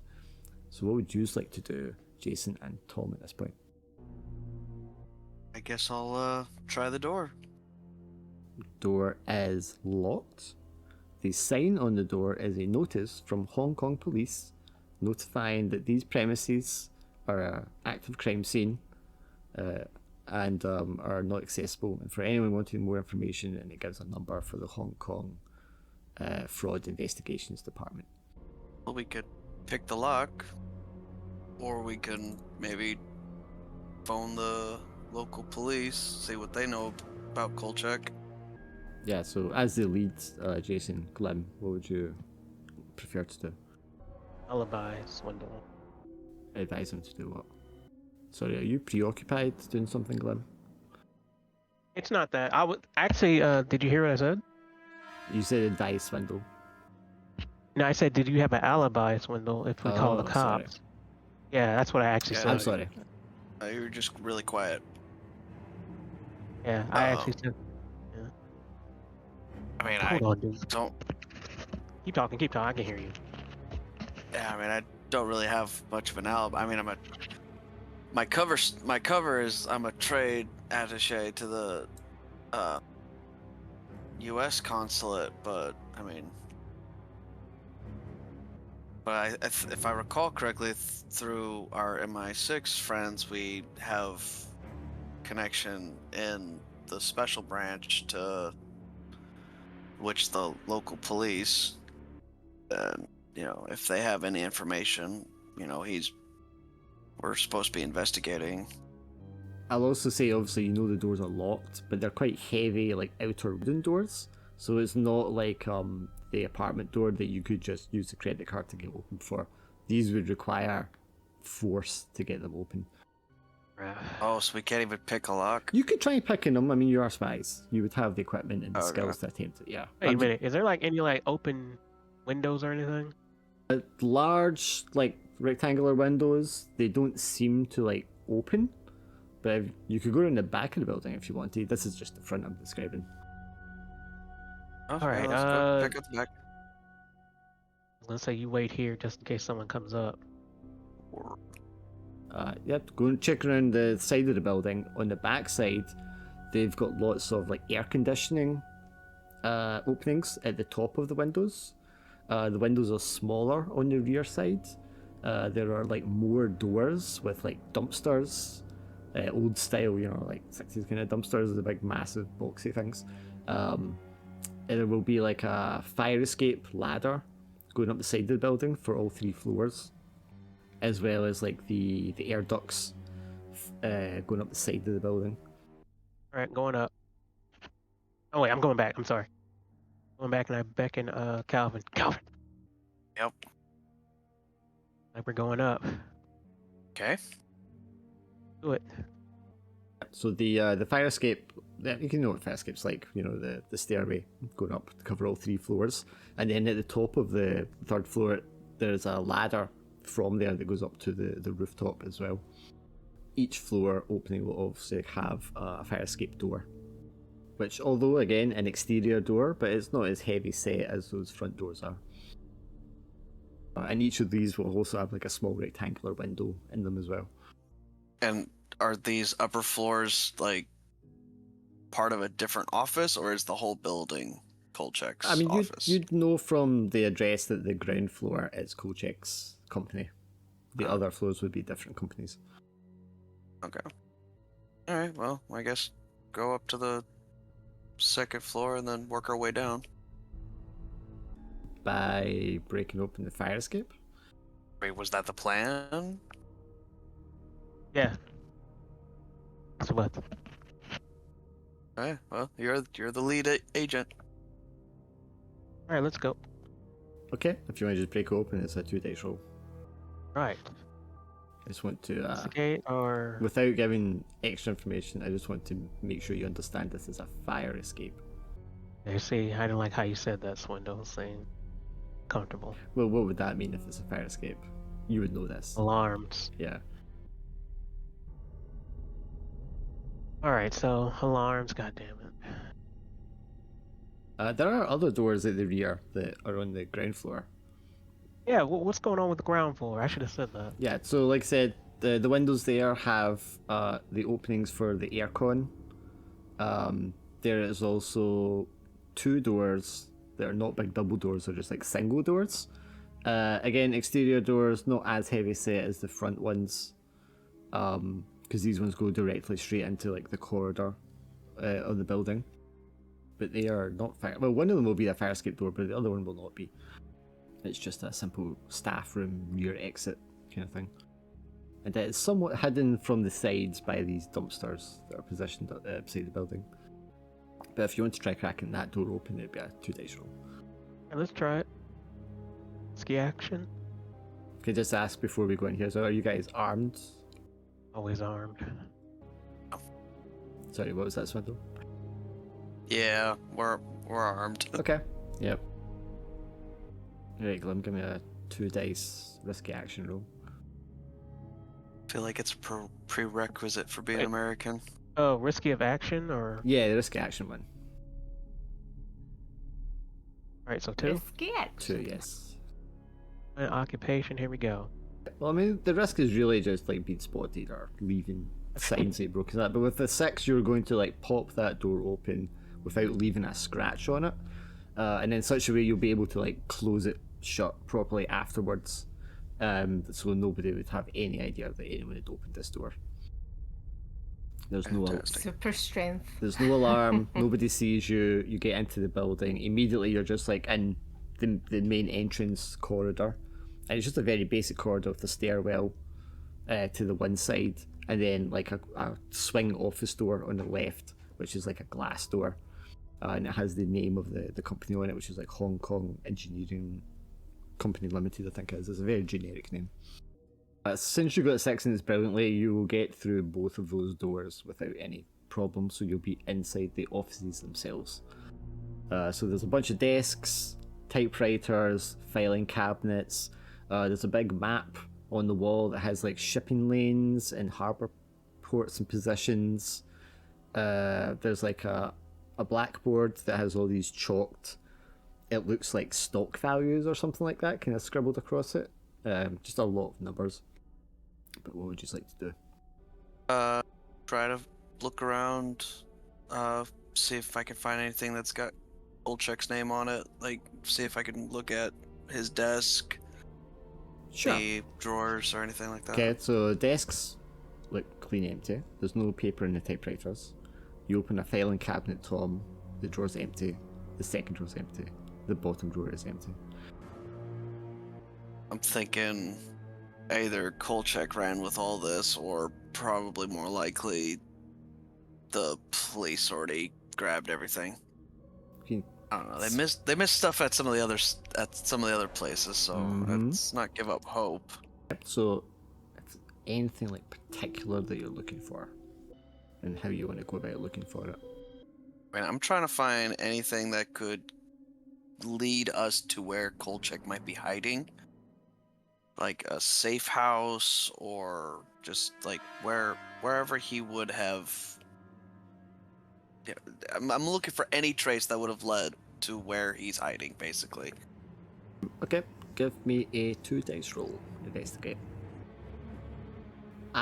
In this case, I think a competent investigator also fits the profile of police detectives that were here earlier, gathering evidence. So if you want more than what they were able to find, you would need a 5 or a 6. So you can dark die that to reroll it, if you wish. Fine. Fuck. I didn't even fucking. I mean, you can do it as many times as you like, and we can hold off on the reaction to your stress until we know how much stress you just get. Yeah. Oh, okay, Jesus. Alright, so what's your stress kind of manifest at? Is you're just like, everything is just like empty, everything's been taken. I think as like, you know, as I'm just pulling open empty drawer after empty drawer after empty drawer, I think I start worrying less about putting things back the way they were, and I start like getting a bit more frantic, almost desperate. Like I just, you know, like a dog with a bone. I know that there's something here, and it's just like the frequent frustration of not finding it is like starts to get to me, and I just start like, you know, slamming empty drawers closed, and just like, damn it, where the fuck, Yeah, sure. Jason, I mean, you're also there looking at things, opening things, not seeing anything, but you're just taking your time doing professional. Tom, you notice, is getting frustrated until you hear him just say, like, what the fuck is it? Or something along those lines. Damn, dude. Is there a bookshelf? There will be a bookshelf. There's a rack of magazines at one end of the room. Mostly travel magazines, but also trade magazines. You've probably seen a lot of these publications in your cover role as the journalist for Fear. So it's talking, and this is supposed to be an importer-exporter kind of business, so that makes sense that they would have stuff like this. But they've got stacks and stacks of them on this rack, and of course you have like a moment here because it's just you guys. The Brits aren't here. If you just wanted to speculate on anything that's happened so far, or if you've given any more thought to that hideous thing you found in the bathtub. I don't think Thomas has put any additional thought into the thing in the bathtub. I think he's sort of, at the very least, he's trying to cling to the idea that it was, it's definitely some kind of nerve agent, but it's definitely something that, he's never seen or experienced or heard about. So I guess there might be a part of him that's kind of unconvinced, but like just the rational side of his brain is like, don't be silly. If what else could it be? Reserving, putting out your mind until you've got an explanation for it, rather than dealing with it right now, sort of thing. Yeah, and I mean that's kind of how Thomas is just about the rest of the case as well. There's a lot of questions that need to be answered, and he has a theory of what had happened, but again, as to like the who and the why, it's just out of sight. And he's trying not to formulate any theories without that concrete evidence of, what he knows to be a fact. Okay. And then your frustration, Thomas, you're just like looking around. Jason moves over to this like rack of magazines and stuff like that. Your eye like follows him over that direction, and there's just like calendars and posters and things like that on that side of the office on the wall. And you'll sort of wander over just looking at them. But then there's something about the notes on the calendar that your brain is just like subconsciously picking up as like a pattern as you kind of like read over them, and you like flick through the wall calendar, and then like on the last page of the calendar there's like an area map of the Northern Territory of the Hong Kong, the area called the New Territories, which is along the Chinese border. And there's several like points like circled on the border line that don't have any significance or relation to like towns or anything like that. They're just like seemingly random points along this borderline that have been circled. And then the dates on the calendar and the notes on them seem to give like times relating to the longitude latitude of these locations. If I take a moment to like study this, do I discern any, Yeah, it almost kind of looks like a schedule, or a timetable of times at these destinations. Okay, definitely taking photographs of all this.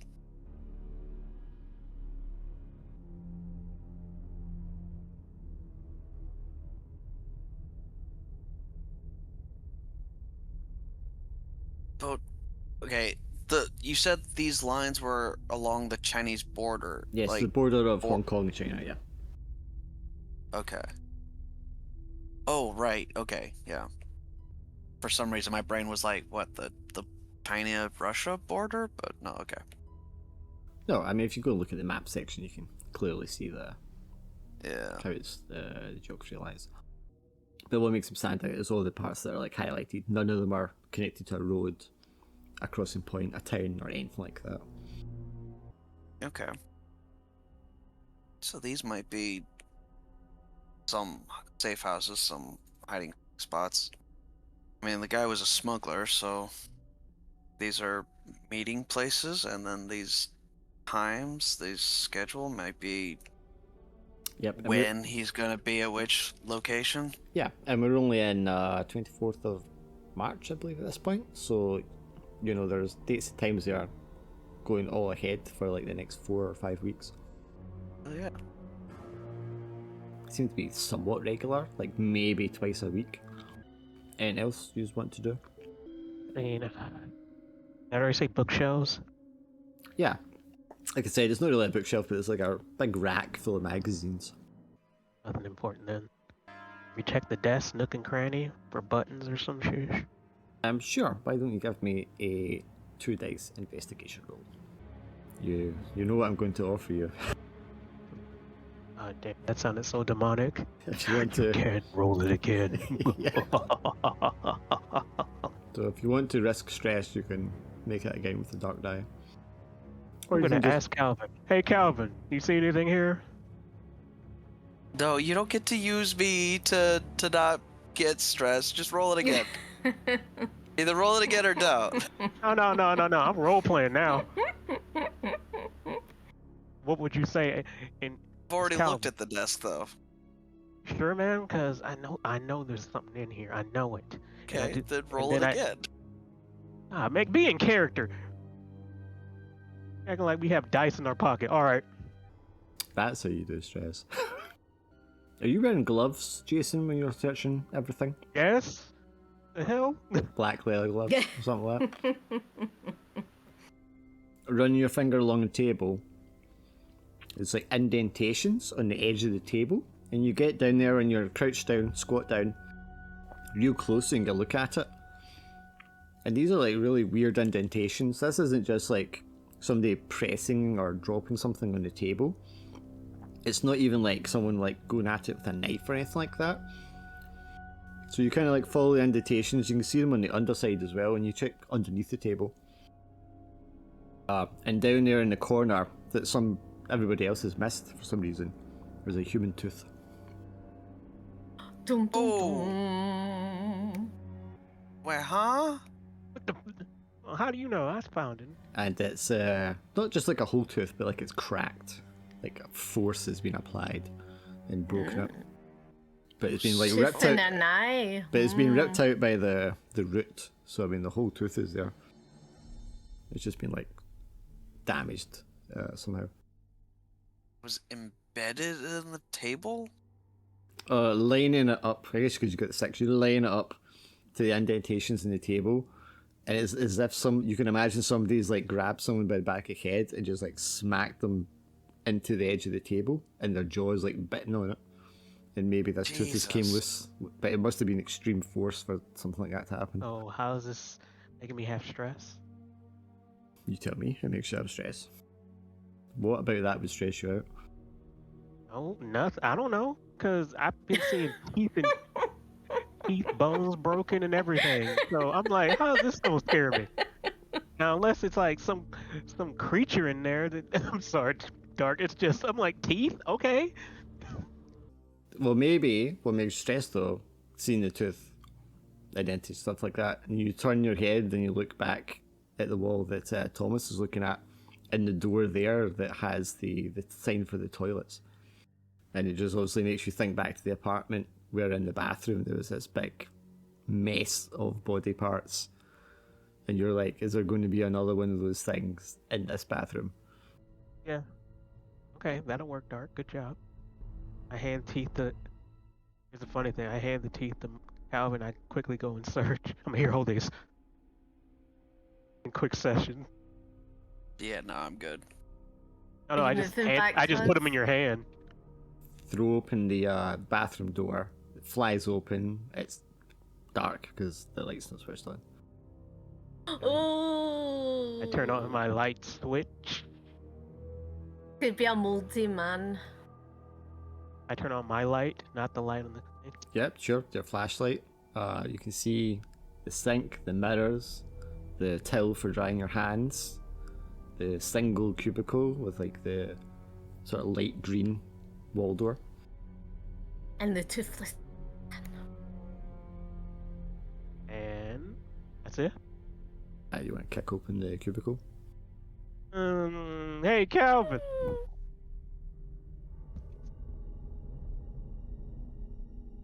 Calvin. Hello? Oh shit, I was muted.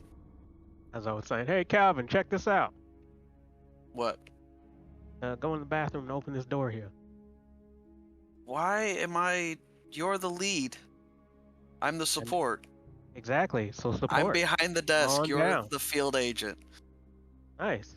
And you're absolutely right. I want you open the shower door. And you were the support. Support. You're the guy standing there, this big tall guy with flashlight. He's like, go on, get in there. Get your hands dirty, shit. You want to open the cubicle door, Toms? Yeah, since James is being a pussy. Yes. Ooh, Okay, scared. you're going to the dark bathroom. I flip ahead of on the Jason, bathroom light. and The light comes on. Relying on Yeah, his ass. the light comes I'll on. open up the cubicle. You go over the cubicle, put your hand on it, slowly open the door, and then we'll cut back to you guys and Nina.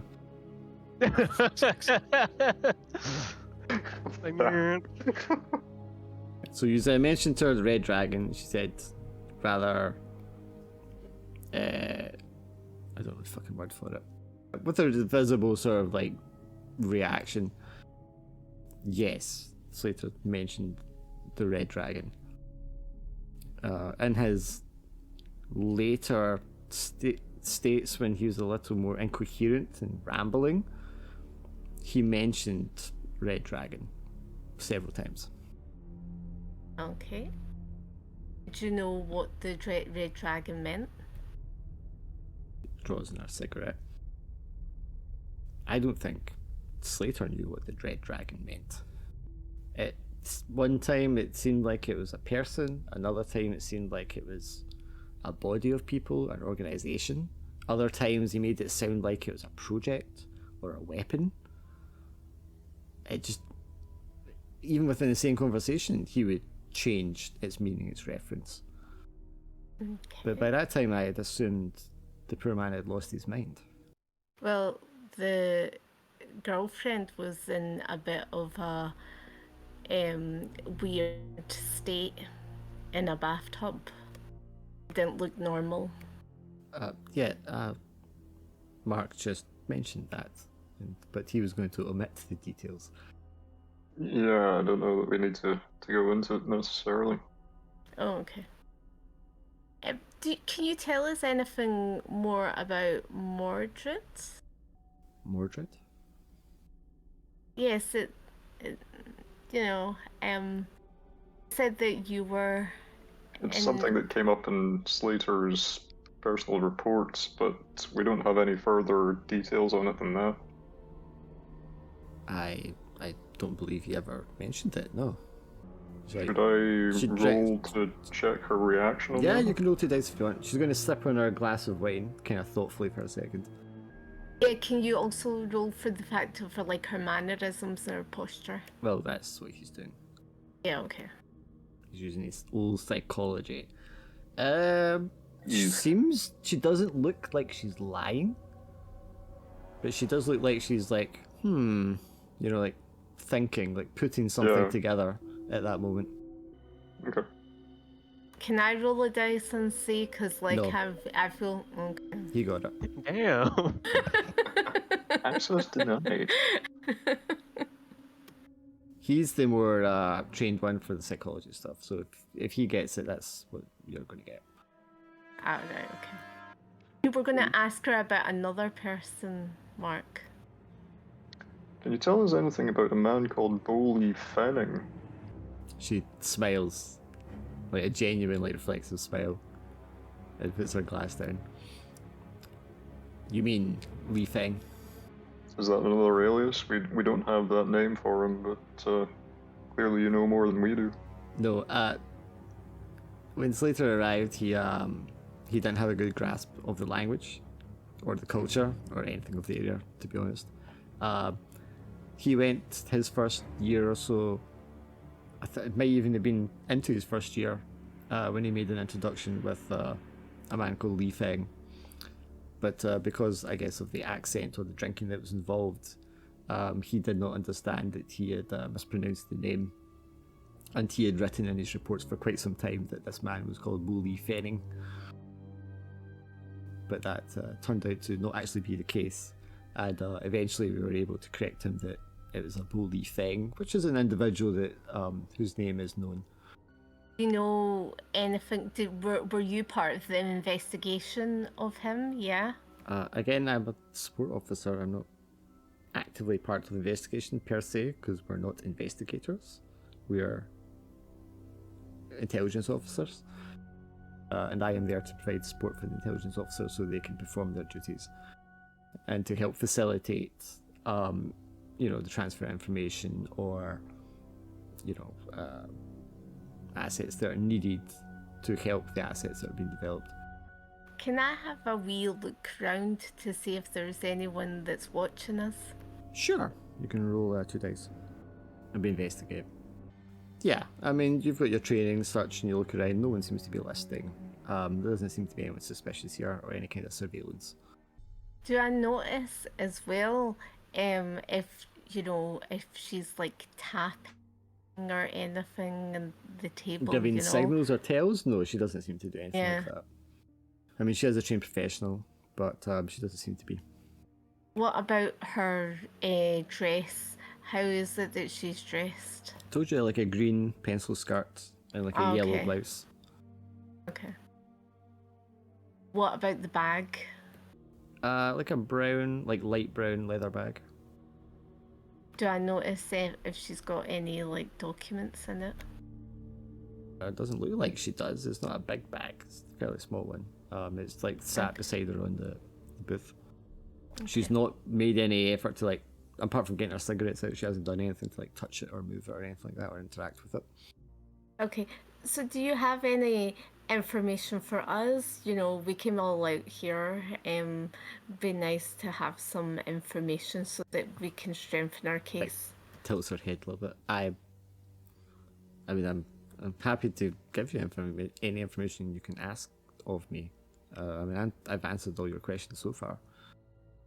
Is there information that you can give us without, that you're, not what's called privy to, that, you don't have to, for MI6, as in you don't have to... I'm afraid I don't understand the question. As in, you are free to, give us any tips. Tips? As in any whereabouts of certain people that we should go to next. I think what Miss Sang is driving at is that we report to control in London, not anyone in Hong Kong, so if you need to tell us anything in confidence, it doesn't need to go any further. Sucks in her cigarette thoughtfully for a moment. Would I be able to say something off the record that you wouldn't report back to control? If you feel that it would help us to get to the bottom of who killed Slater, then absolutely, it needn't go any further. Sucks the cigarette again. I'm not it's nothing particularly useful, I'm sure. However, obviously, Slater had another objective in mind when he took up his duties here. As I said, he's looking for someone. And it seems clear to me, and I'm sure it seems clear to the chief, the station master as well, that Slater should not have been left out in the field as long as he was, in the condition that he was in. Nobody would have left him to carry on an investigation the way that he was left to. Nobody would have supported him the way that he was supported after his incidents and behaviour. Which seems to me that the only reason he was able to continue operating was because he was doing so at the behest of someone in London. Poole did not want Slater operating here in the way that he was. He didn't think it was productive, and he didn't wish to support him. And although it was never said to anyone directly, it was clear that he was being overruled from London so that Slater could continue doing whatever it was he was here to do. But that would mean that Control is the one, or someone at Control is the one who would know what that was about. Can you tell us about the spy? Which spy? Slater talked about the spy I mean, in many of his conversations. He talked about a particular spy. Which spy? I mean, we're all spies, aren't we? And Li Feng was close to the spy. Close to the spy? I'm not sure who you're talking about. He also mentions it as you said before, picked up what you said about the what's called the Red Dragon, as in it took many forms. He mentions this spy in many forms. Well, which spy? I mean, who are you talking about? It does not state who the spy is, but it does state that a lot of the connections were close to this person. Looks puzzled. I'm not sure what you're talking about. I mean, we're spies. Slater was a spy. Kolchak's a spy. I'm sure other people involved are spies as well. That's what we're here for.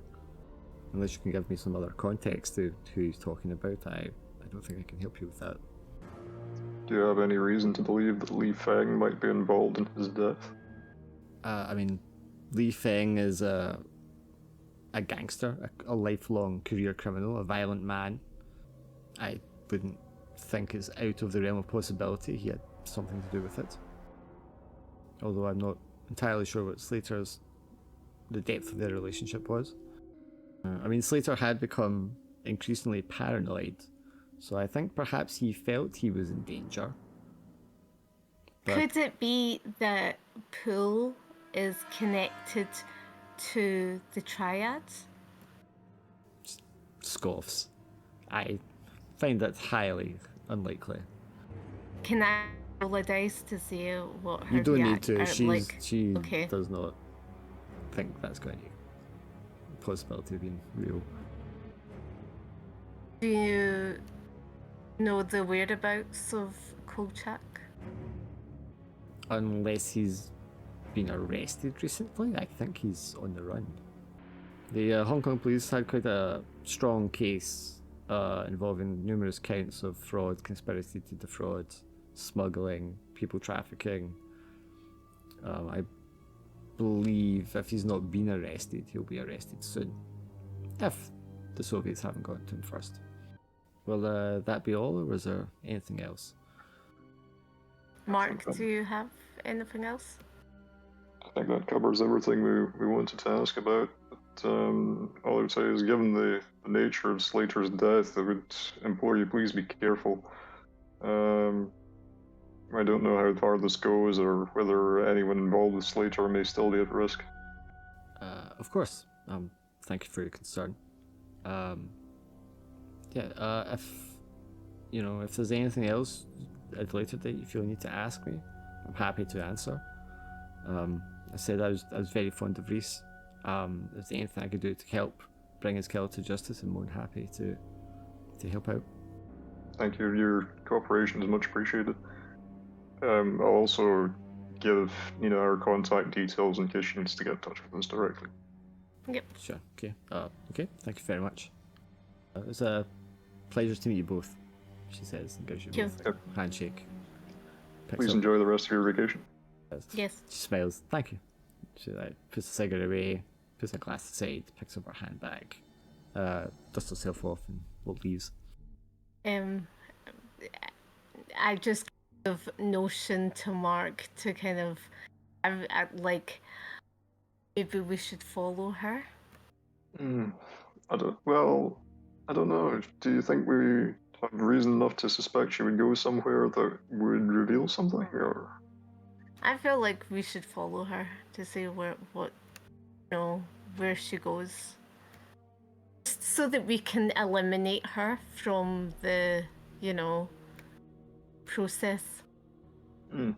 How good is Suki with like surveillance, like blending into a crowd? Because I feel like, given where we are, it's probably a better chance that Suki would blend into the crowd than Mark would, because, I mean, I'm a European guy and you're a Chinese woman. Yeah, and but she's like small as well. So Yeah, kinda, yeah. Do you want to try and get after Nina and see if you can spot her doing anything? Because, like I said, I think probably if we stay together, we might stand out more. Yeah. Alright, Suki, you want to go off on your own and follow the women? Yes. Cutting back quickly to you guys. Thomas, you open the cubicle and there's a very clean toilet inside. Hey, use Mr. God Clean. damn. Yeah. A clean toilet. Oh my god. Big boss field agent couldn't open a fucking clean toilet. Oh god, it's so terrifying. So clean. Is it immaculate? Yeah, it's pretty clean. So jealous don't- and scared. Don't know about immaculate, but it's been very clean, Joe. Then why didn't you open it? You had to call for me. Cause man, you big and strong. I'm literally shorter than you. Man, don't doubt yourself, man. I'm not a field agent. I'm a support agent. Listen. Just look, you did good, okay? You did good. You showed that clean toilet, goddammit. I'm proud of you. Let's go. He walks away, leaving Thomas standing there holding the tooth. No, I just, put my I arm was around. gonna say I'm like, he leaves him holding the what's called toilet brush. wow. Why would I have toilet? No. I know, right? I'm like, Yeah. wait, what? In a public bathroom, I'm yeah. just saying that he just like pick it up, like. Ooh. Alright, should I we have a scour gun. the Why other would I go for that? places, or I'm just trying to be funny. But you're the boss. You're alright. the lead agent. Alright, so we did the office. So Oh, you in don't here. waste any time. I'll tell you that you have searched here and found everything you're going to find. That's what I figured. The place has obviously been cleaned out. If the Soviets and the Hong Kong police haven't picked him up already, we know where Kolchak might be, and when, for the next 4 weeks. If what I'm deciphering from his calendar is true, he visits these 3 locations every 2 weeks, and the dates for the schedule are dated out for the next 4 weeks. So if he's still, on the run, we know where he's going to be. Actually, to that end, just in case the Soviets haven't gotten here, I actually am going to take the calendar. Sure. Not a problem. Just in case the Soviets haven't gotten here first. I mean, Hey, why don't they you just might take a have. picture of it? Or unless you I just mean, say- I did took a Okay. picture of it, but the problem is if the Soviets are after him too, and they haven't gotten here yet, which they might have, but if they haven't, I'd rather not leave them this clue. Alright then. So I guess we're done here. Let's go. Yeah. So you said Wait. all agreed to meet up afterwards at a restaurant or something, correct? Yeah. Yes. So I guess yous will go off and do that. While Suki is... Wait. Yeah? Oh good, you still have that tooth. You never said you put it down. Good. No, the second the tooth, you tried to put the tooth in my hand, I dropped it on the floor. Why would I keep a tooth? Never know, man. I do know. That's why I not take the tooth. Fine, I took the tooth. Yeah, the three of you are going to meet up again at the rendezvous point. Suke is not going to be present. This will be maybe, let me think here,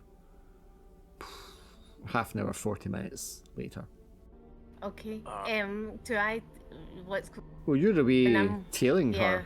Yeah, so you're going to be doing that for a while, following her, I guess. Mhm. So while you're away tailing her, they're going to meet up at the rendezvous point. Where's Suki? She decided to follow Miss Sao. She's I don't think she quite trusts her, but I don't know. Like I feel like she's on the level personally. Okay. Anything you get from her? Anything useful? Nothing much that we didn't already know, to be honest. I think she felt that Slater's obsession with the Red Horseman was blinding him to everything else that was going on around him. Also, she was surprised to hear about his relationship with the girl Yisu. She didn't know about that and felt that Slater wasn't the type to form relationships. It's possible he was kind of just playing the part just to get information from her or access or whatever. Yeah, no, I wondered about that as well, whether he might have been getting something else out of that relationship, but to what end exactly, I don't know. We visited her apartment. It wasn't, or at least what we assumed is her apartment. No, wait, yeah, we were told it was her apartment. Yeah, Clearly, it's she definitely was staying there anyway. So, I mean, she was just, a working girl at a brothel. So there's like, what kind of access could be gained there?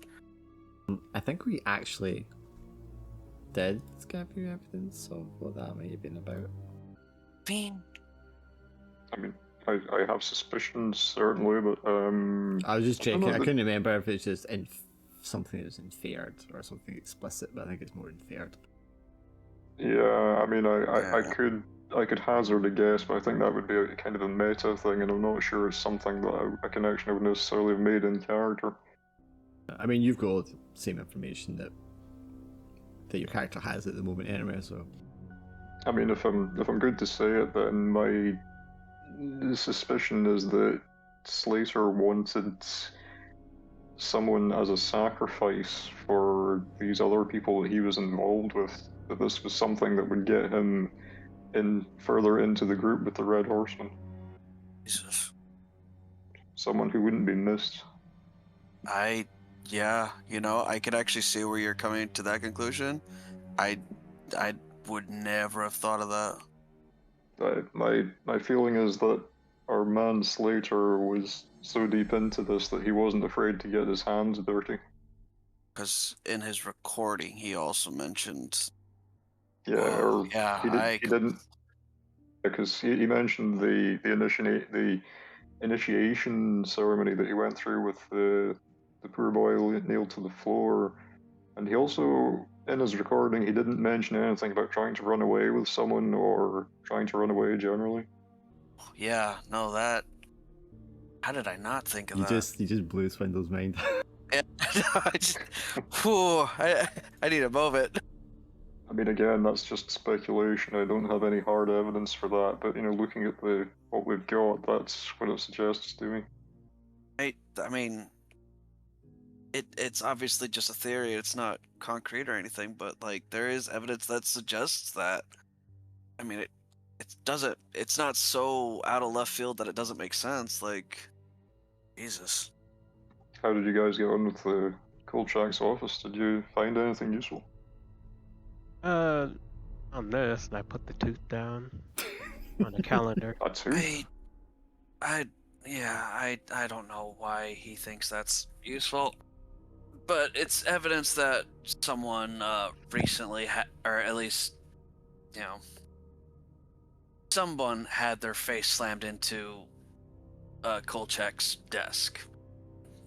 Knocked this out. Is important. However, we also found this calendar, and I'll show him the picture with the circled locations, and then go back over and just kind of walk him through you know, how it appears to be a schedule for visiting these locations. I So reckon this was to do with Kolchak's smuggling. I think so, and also I think if Kolchak hasn't been picked up already, this might be where he's going and when. I mean, if I was a smuggler on the run, you know, I'd want to be where my hidden stuff is. So Yeah, something that might give him like a means to pay his way into another country or something. Yeah. yeah, I think we should put the word out for the Hong Kong Special Branch just in case. That way we can find out if they've picked him up or not. I mean, yeah, it's probably worth speaking to the special branch, at least try and find out what they have on Kolchak. Might give us another clue as to his possible whereabouts. Yeah. Last spotted, last sightings or whatever. Yeah, for sure. Just to remind as well, in case you've got that the special detective Bruce that you spoke to, Mark, wanted to speak to you as well. Yeah, we don't have any like definite arrangements to see him, do we? We still need to arrange that. Yeah, you just need to call him up or something. Sure. Yeah, I think he's probably the next person we need to speak to. And I believe the other area you wanted to check up on was the Dr. Carruthers. The corridor? Yeah. Wanted to talk to him more.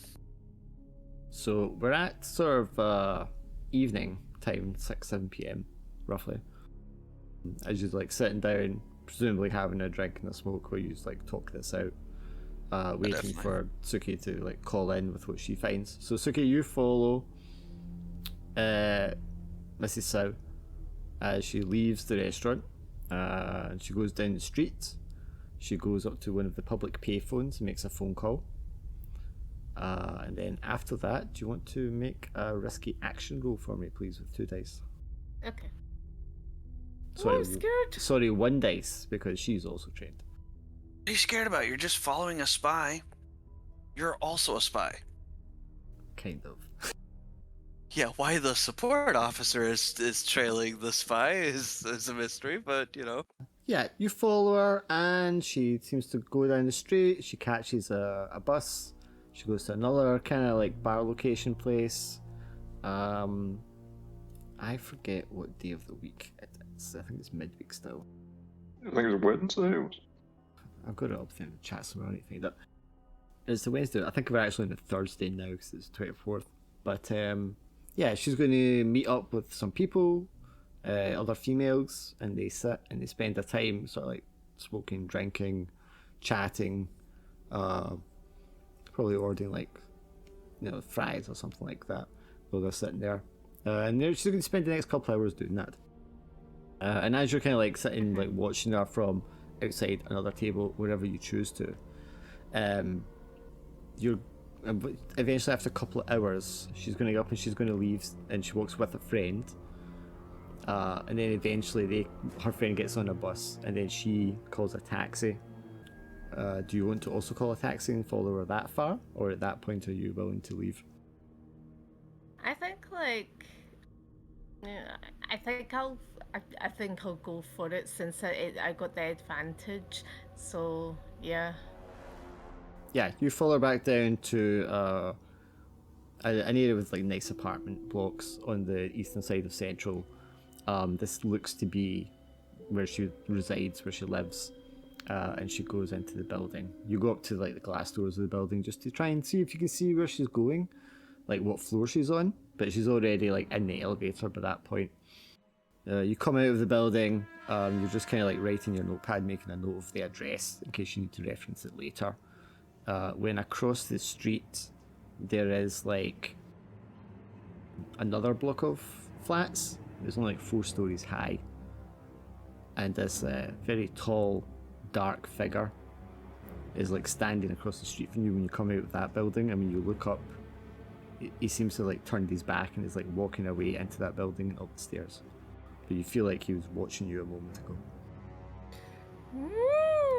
What would you like to do? I want to note it down. You don't want to follow him. No, because that's scary. My gosh, I'm not going on my own. I need my Scooby buddies. I'm not going on my own, she says after she's gone on her own. Can I maybe phone the restaurant place? Where they're meeting? Yeah, you could get a Yeah. public payphone and call it, yeah. So you Is there a public ring up. phone? Yeah, you go there. If there's not a phone book, you would ask the operator for the number and they'd put you through. You guys are sitting in the restaurant, phone goes behind the bar, or behind the kitchen, whatever. One of the waiters kind of looks around and just like yells out, "Ballard? Is there a Mr. Ballard here?" Look at Mark and look around like, what? What? The goose Hello? step away. It's a good step away. He'll be listening right now and they'll be like grabbing his sandwich. Like, God damn it. Hello. Ballard, come on. Yeah, it's Thursday the 24th, that's what I thought. Is he there? Can you see Goose? Goose, are you there? So, sorry, I was doing the stuff that. Were you eating your sandwich? Sadly, not got that far yet. Oh, that's such a shame. Yeah, so you're answering my call. I'm in a phone box. So Suki, are you okay? What's happening with Nina? I'm like whispering. There's a man that was at the window watching me. I give you the address. I say to the address, can you all come and meet me? All right, we'll be there as soon as we can. Okay. Yeah, guys, I think we got a problem. I think we're gonna need to go and pick up Suki. She reckons that there's somebody watching Nina who sounds like he could be a person of interest. The address she's given you is not more than 15 minutes away by taxi. Yeah, I mean within 20 minutes or so you can be there. You get hailed in a taxi and you get dropped off there. Suki's standing there in a payphone box. Hey guys. Is he still there? Well, he's still in the vicinity. He hasn't left because I checked it out. And just, looking around the area. What's called, he was opposite her building and I think he's been staring at me and then he turned his back. I think he didn't know that I saw him. But he definitely saw me when I was, checking out things. So this is where Nina stays. I think she might be in danger. Okay. Where was the last place you saw this man? He, across the building, he was on the 4th floor. No, he wasn't on the 4th floor. The building has 4 floors. He just went into the lobby and up the stairs. Went into the lobby up the stairs. The same building that she's in? No, the opposite building. Okay. Looking up at the building, on the 3rd floor, the window of the stairwell, you can all see this tall, dark figure, or the impression of a figure, up against the window. I recognize him.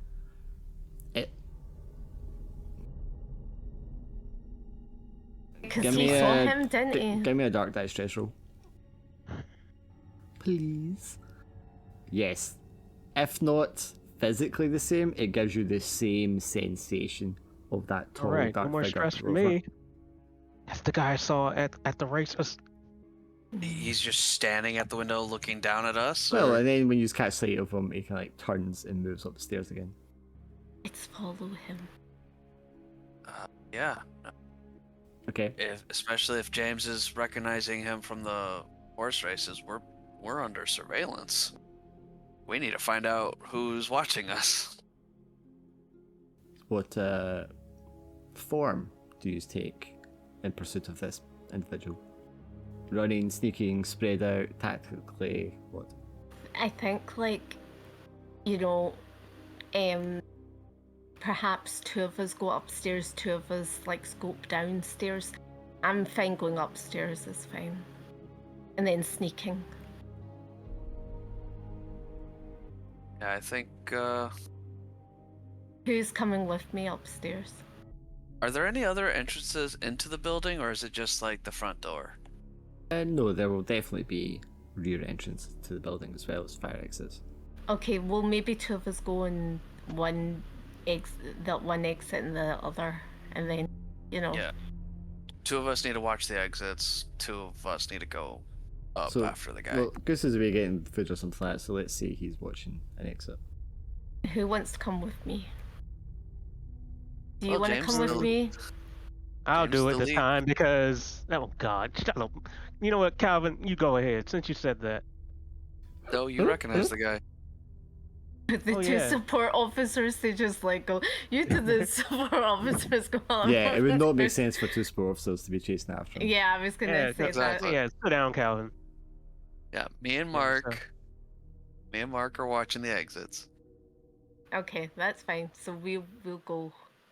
Because we kind of saw him, because I didn't see him, remember, but I kind of not saw him, but I thought I saw something. So maybe Mhm. it's better that it's me and Jason. So Sure. Because as far as I recall, this is the first time Calvin's seen this mysterious person, so. Or anything like this person. Oh, that's a good point, Calvin. Can you roll me a dark die stress? can we see if we have any intuition of where he is? On the stairwell, going Yeah. from the 3rd to the 4th floor, presumably. Okay. Yeah, he was literally looking at us from the window. Well, looking's a strong term. You had the impression of someone at the window. And this is what you're kind of holding firm with it, Thomas, because I guess you're practical and focusing on the realistic thing that there's a guy here, but like, it wasn't Yes. clear cut as like a person looking at you. See. Yeah, I mean, come on, it's just a guy. And that's why Jason here is unnerved and stressed. So you Yep. are going upstairs. Are you sneaking, Jason, leading the way, or are you charging up there? Leading the way slowly with gun pointed out. And Okay, cautious approach. Okay, so you make your way up the stairwell. There's no way this person can come down these stairs without passing you. There's no way they can get out of this building without the other two seeing them exit from a window or a door on either side of the building. You get up to the 3rd floor, and looking up to the 4th floor, there's like a glass door at the top of the stairs, completely glass transparent, with the name of like an accounting firm across it.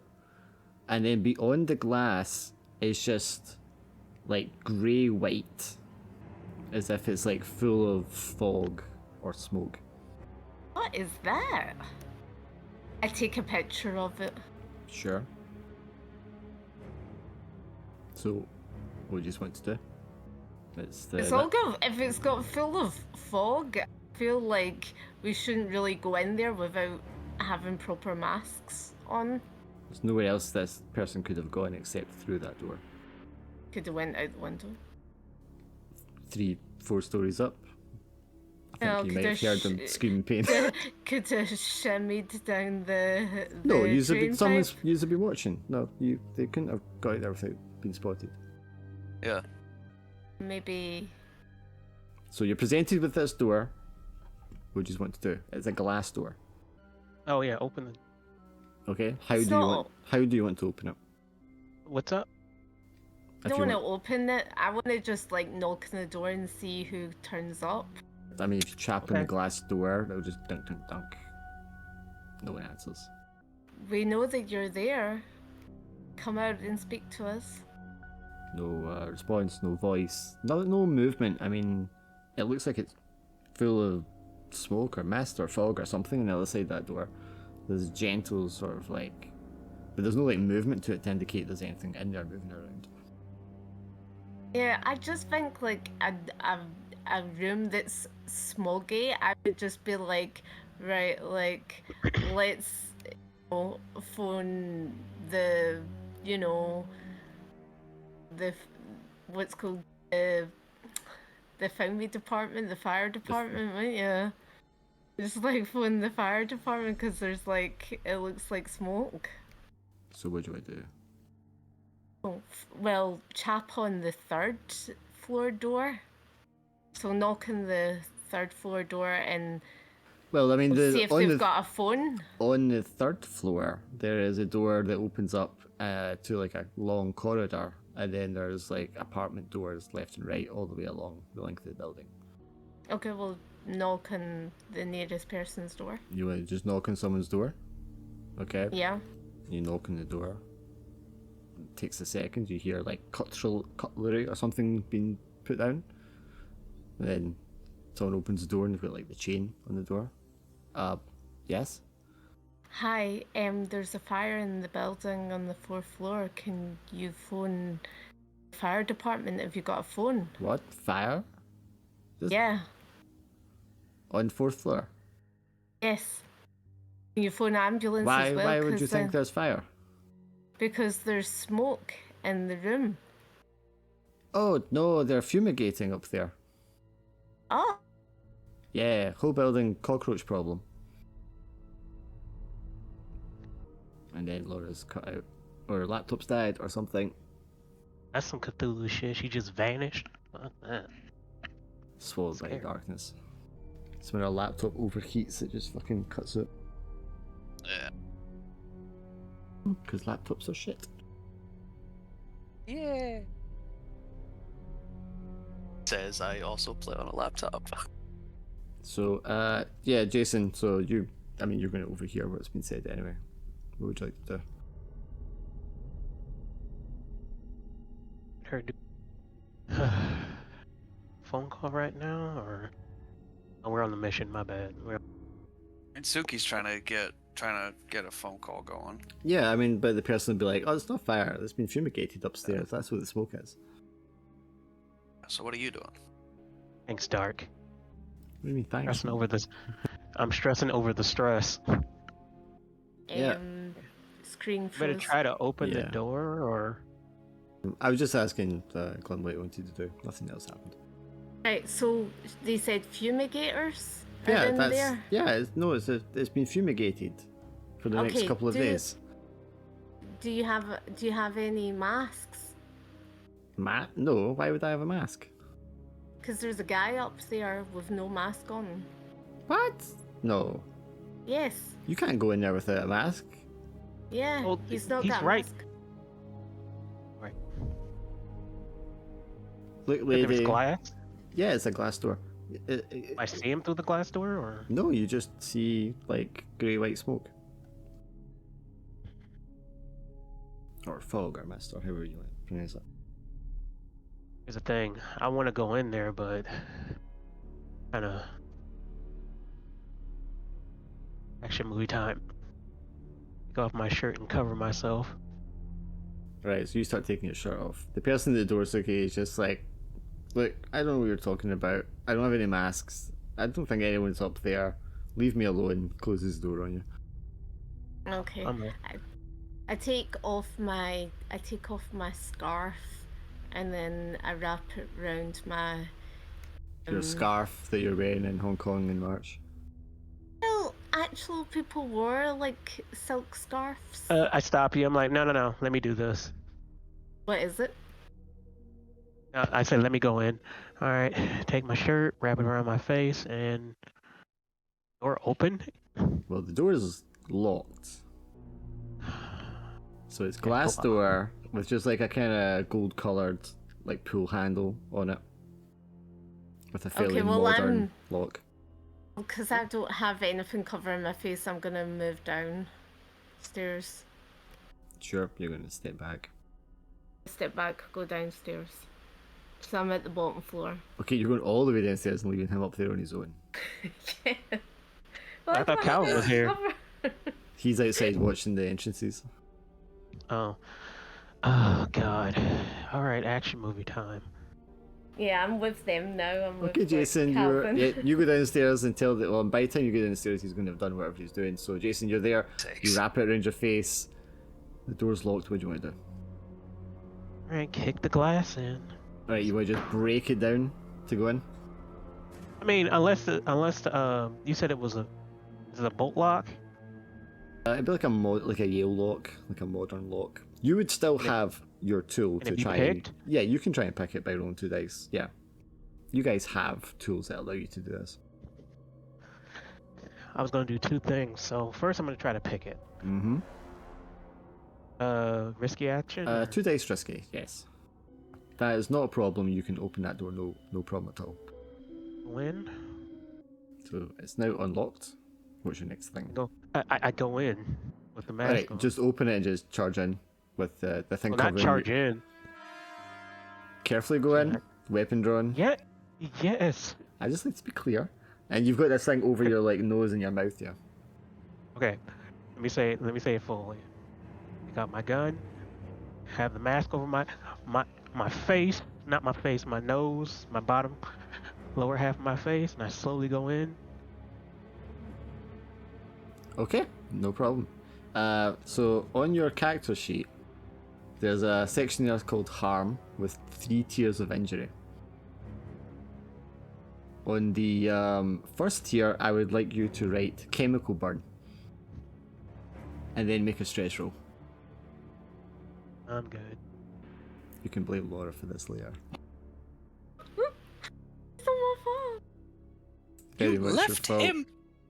You called him up here, and then you left him to go himself. Because he made a mask, I didn't have a mask, so I was You like, don't meh. panic, Jason. You hold firm, but as soon as you step into that, I mean, it burns your eyes. Even though you've got this covering your nose and mouth, you feel it like burning your inside your nostrils, and you struggle to like just. I mean, you hold firm, so you don't panic, so you're not going to breathe it in. But you know right away from the burning in your eyes and your nose that to breathe this in would be a very bad idea, and you quickly just like reverse out of there. You don't fall down on the stairs. What Can does I- the guy at the neighbor do? What Laura, does you're the not there, neighbor do? so be quiet. Okay, can I roll a investigation check? And here's why. Once I go in, and since I rolled that, I try to use photographic memory, see what I saw. No. Your eyes being open just get chemical burned. That's your injury here. Your eyes are like swollen and like tears are like streaming down your face, and the pain is just like intense burning, scratching sensation at your eyeballs. There's no way anybody went in there without proper equipment. You have to retreat immediately into the stairwell when you get down and just start to like blink furiously as you try to find your way down the stairs without collapsing or tripping over on the stairs on the way down. So you're just like holding onto the banister as you're going down. Right, try to find a faucet. Or not a faucet, excuse me. Yeah. Suki, you'll be there at the bottom of the stairs when he comes down behind you. I'd get out my what's called flask of water for the face. You don't have a to- flask of water. I would have water. People have water. I don't think you're walking around with a flask of water in 1966. Well, Anyway, As this yeah, guy, I try to doing find what you're- a... No, I don't think you were. You would not be. No. But he comes down the stairs. He can't see because he's basically blinded by this. well, it did say that people did Alvin? do that. I'm not arguing with you, Laura. You don't have a flask of water on you. Oh, right, okay, fine. Would I not have like a, what's called the tissue and stuff? Like you could some have some tissues tissues, and stuff. yes. Some cream. Like every woman You has could have cream in their bag. moisturizer or suntan Yeah. lotion. You could have Yeah. those, yes, but those are not Yeah. any good for your eye. I suppose so. Tissues will do something at least. They'll help. Yeah, Jason very clearly needs medical attention for his eyes when he gets down to the bottom of the stairs, however. And whoever's watching the front entrances would see this happening with the two of them coming down the stairs. Suki, what happened? I didn't, Kick my ass. and I didn't go in. I didn't go in because I was like, no, I'm not doing this. Were we waiting in the car, or were we You just... were watching the entrances, the exits, to make sure no one else came in or out. Where did he go? I don't know. Because he didn't come out. I think what happened to him is probably not our biggest concern right now. We need to get Jason to a doctor. Yeah. You could, hit two birds with one stone by, while we're in the hospital, speak to the guy as well, the doctor. He Think would the- not be at work at this time of night. Well, I mean, he might be at work at this time of night, but that would be the morgue, which is a different place. Yeah, I suppose. yeah, we're hoping to not visit the morgue with Jason. Yeah. I mean, I think probably the Not important because thing would be to, like, hail a cab and get Jason to the hospital as soon as possible. Yeah, definitely. You all going with him to hospital? yes. Get to hospital. You know, they'll come out. Oh my God, what happened? Business. I don't know. He's been exposed to something harmful in his eyes. He needs attention immediately. Okay. Do you have any idea what the substance was? Was it a liquid, think- gas? Just look at Sugi, because I don't know. I think the guy said he was fumigating, so it could So be pesticides? chemicals. Okay, yeah. chemical pesticide. Okay then, right. They get you into a wheelchair, Jason, they wheel you off. They're going to treat your eyes, water, iodine, just rinse your eyes out. Your eyesight's going to be blurry. Your eyes are going to be sore and scratchy for at least the next day, I would think. But they will recover. You've not been blinded. But you will have the effects in your eyes for the next day or so. This would be a really bad time to find out that Jason has to shoot something. Yeah. Yeah. Definitely. So he'll be in hospital. This will take us up to maybe like 9 o'clock or later at night. He'll get discharged. Someone will need to like take him home because he can't see properly himself. But I'll take care of that. yeah, because you're in the same sort of complex. Yeah. What do you want to do after that?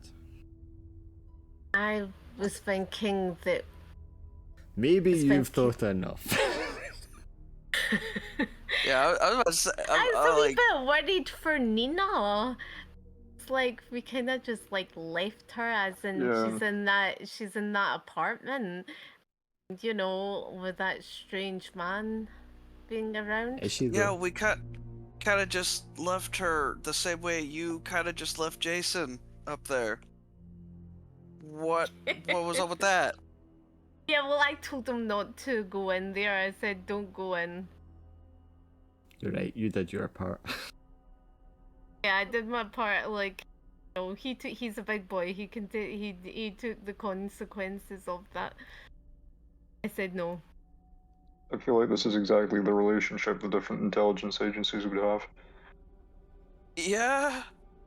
Kind of just twitching my eye over here. Just like looking at him like, yeah, you know, that was his problem, not mine. Hmm. Okay, where are we going to next? We could potentially, report the use of toxic gas to the MI6 station. You know, maybe they would want to send someone to investigate that. Yeah. Yeah. If I mean, last we saw him, he's in a building directly across the way from where Mina is staying. So we definitely need to report that she might be in danger. Yes. At the very least, you got to take care of. Yeah. Did I not say Nina? I thought you were saying Mina. Nina. Oh, I might have been. Anyways, yeah, we got to make sure that she's, you know, not in any danger, and also report the fact that since two of you have apparently saw this guy, Jason being the other one,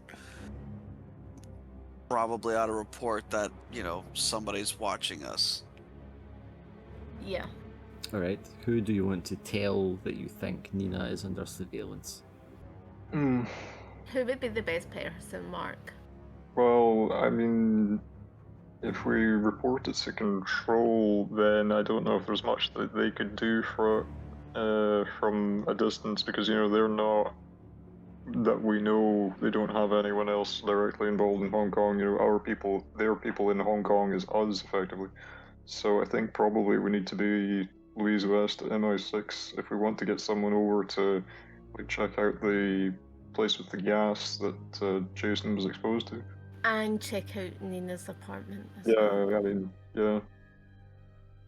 Okay, so you want to tell just your station MI6 Yes. that you think she's under surveillance and she needs security check out, that kind Well, of thing. Possibly. I don't know. Yeah, do we want to tell them that we think she's under surveillance, or do we just want to say that we followed someone to this address and there was a room full of toxic gas? Maybe they want to investigate that, or Yeah.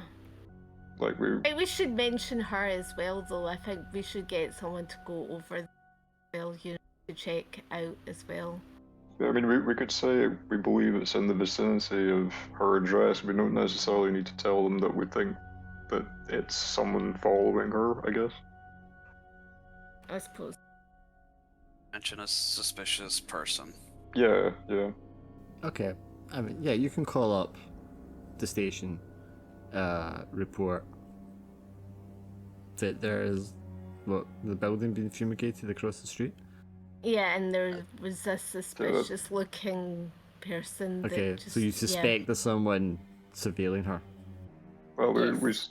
we saw a suspicious-looking person going into a building within the vicinity of her address. We don't know that necessarily that is the two things are connected, but that they might want to check out that address. We can't Okay, do anything so- about it because it's full of noxious gas. Right. So you think you maybe saw someone who could have been following or watching her, but you didn't pursue them. Well, we pursued them as far as we could, but the address that they went into was full of like a gas that. Okay, and how were they able to go into this building that's full of gas? Well, that we can't say, and it's possible they may have had some kind of breathing apparatus. Okay, you say possible, I'm assuming you didn't see any special apparatus on them. What did you see? Can you give me a description? Oh fuck. Man was unusually tall by the standards of the local population, so Okay, we'd assume him to be. approximately how tall? How tall would I want to say? He Over was. 6 Was he feet. taller than? Yeah, was he taller than Jason? Because I mean, Jason's pretty tall. Here's the strange thing. I mean, he seemed impossibly tall, large, broad. It was the more you try to think about it, you can't like visualize it because it was just an impression you got of like a large shape of a person. I think we're just like estimating as being like noticeably above the average and over 6 foot. Like if we know roughly how tall Jason is, then we'll just say like over that kind of height. Mm-hmm. Okay, so a very tall person. Was this Asian person, a white person? We would guess at him being European or Caucasian. Well, Okay, so European. presumably Caucasian. I mean, Sure. given his unusual height. Yeah. Sure. What was he wearing? Well, we couldn't get a clear look at him. All we know is he was dressed very darkly. Dark clothing, tall, European. Okay. Heading into this building, and you give them the time and the address. You think they were surveilling Mrs. South. Okay. We'll call her just now to see how she is, and then we'll send someone down there to have a look. Thank you. That's it. Yeah. Yeah, I don't think the moment they were like asking for specific descriptions and I was like, ah boy. I don't think we have those. You hang up the phone, Mark, What are you showing? realizing that. Hang on, how much sense did I just make there? Yeah. It's not a whole lot to go on. Yeah. But Thomas and Jason, However, after Jason gets out of hospital, you'll take him back to where you guys stay in the apartment complex. Make sure he gets into his room okay. They'll have given you like an eye patch and like some stuff to dab on to help your eyes heal quickly. For the sake of the game, like I said, it'll last like a day. And you'll be okay. Oh. After Oh. sorry, you go. No, I'm just gonna be silly. So go ahead. Okay, I'd say it's okay, Mark. You just make the phone call and then you just retire for the evening as well. Yeah, unless you know of anything else that we need to do. yeah, retiring. Alright, so, I mean, we can go back to you, Glim, because each of you are going to be retired to your rooms for the night. It's like 10 PM, maybe a little later than that. Dark, cool, you need to get to your room, and you just have time alone once more. What are each of you doing? Yeah, I'm making some tea. Because it's been a long day, so I'm just making some tea. Okay, so just relaxing, unwinding, a little cup and some television. Yes. How true to life. Thomas, what are you doing once you get into the quiet solace of your apartment? Definitely pour myself a drink, have a smoke, and as I have been doing the past few nights, trying to think on this case, with the added frustration of Jason being injured and the somewhat difficulties of working with MI6 and naming names. Would you do you like keep a log or a journal or a report for handing in all this information, or is it just something you would summarize later? I think I would have a log, but I do not leave that anywhere. If I actually no, that doesn't make sense either. You could have a safe in your room for it, or Okay. else you could have it like in an office in the CIA building if you wanted. Yeah, in that case, yeah, I probably would have a log in my office at the CIA. So you're just like making. I mean, I mental guess notes. if I feel like the safe is safe enough, like, then I would keep stuff in there. It's But as safe as a safe can be, yeah. But I mean, the building you're in as well has security, and it's where the Americans stay. So I mean, it's about as secure as an outside location can be. okay, yeah, I might keep a log at my office at the CIA, but like take small notes of things, like Sure. like individual bullet points type deal. Yeah, so you can remember what right down later. Yeah. Sure. And then Jason, you're in your apartment. Eye swab. You're left to the quiet. And you're just kind of like feeling around with your hands the edges of the room. Yeah, I'm restudying my room. Yeah, I mean you can get a kind of bleary vision from your eyes and just like make out some of the colors, like where the bed is and the door and things like that. But you just This just a blink at a time sort of thing. this reminds me of the mummy. But Right, go on. anyway, the thing is that what I'm doing is, have my eyes closed, feeling around, and I liked what you just said about the blinking. I just open, see familiar colors. I'm like, okay. That's what I'm mostly doing all day. Yeah. So you're just navigating around. Are you going for like a drink or something to help with the pain? I mean, they would have given you painkillers anyway. I mean, how excruciating is it? Eye pain is usually very painful, so yeah. When it gets really painful, I go and get a drink. Yeah, just to top up the painkillers they've given you. I think the mixture of that would probably see you go to sleep pretty easily as well. And what about you, Mark, when you're like left to your own devices? Yeah, probably trying to do something to take my mind off it, like, sort of absent-mindedly doing the crossword in the paper or something. Okay, so I mean, the evening's quite quiet for you all. You get your time of quiet contemplation, alone with your thoughts, just sort of letting the events roll around in your mind. Some of you probably have an easier time with that than others. Before you like retire and go to sleep for the night. Snoring. Yeah, I think honestly that's probably a good point just to wrap up tonight. Because otherwise we're going to be into next day and you're going to be going after the morgue and Yeah, things like that probably anyway. take like another hour and a half, wouldn't it? So, yeah. Yeah, another whole Sorry scene about to cover. earlier. Is that like, ugh, That's fine. non-verbalness? But yeah, I thought it was a good session. I usually like I to thought- end on a thing, but I'm like, no, I thought you should go Yeah. to the morgue quicker.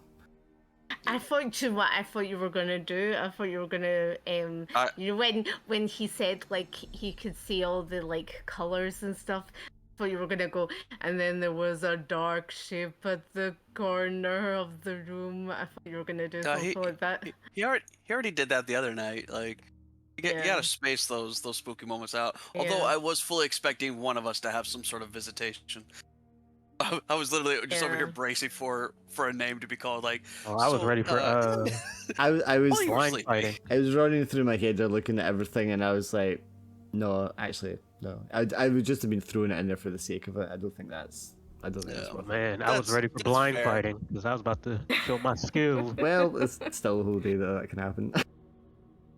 Yeah. I was waiting to like begin weird stuff appearing when it was filling in like the words in the crossword, like it would all be related to Yes, I all, thought that all was going to. strangers. That was going to be the case as well, as in it was going to Hello, be Mark. all encrypted or something. You were starting writing, you know. That's not contrived at all. Yeah. No, yeah, there was stuff, man, but you didn't actually get to other parts. Yeah. So, yeah. Yeah. Do you know what really annoyed me though is that we couldn't get everything out of Nina Sow, and that really annoyed me Got because I was asked just the like, right give me the questions, and she's information. perfectly willing to answer it. I don't know what you wanted. Yeah.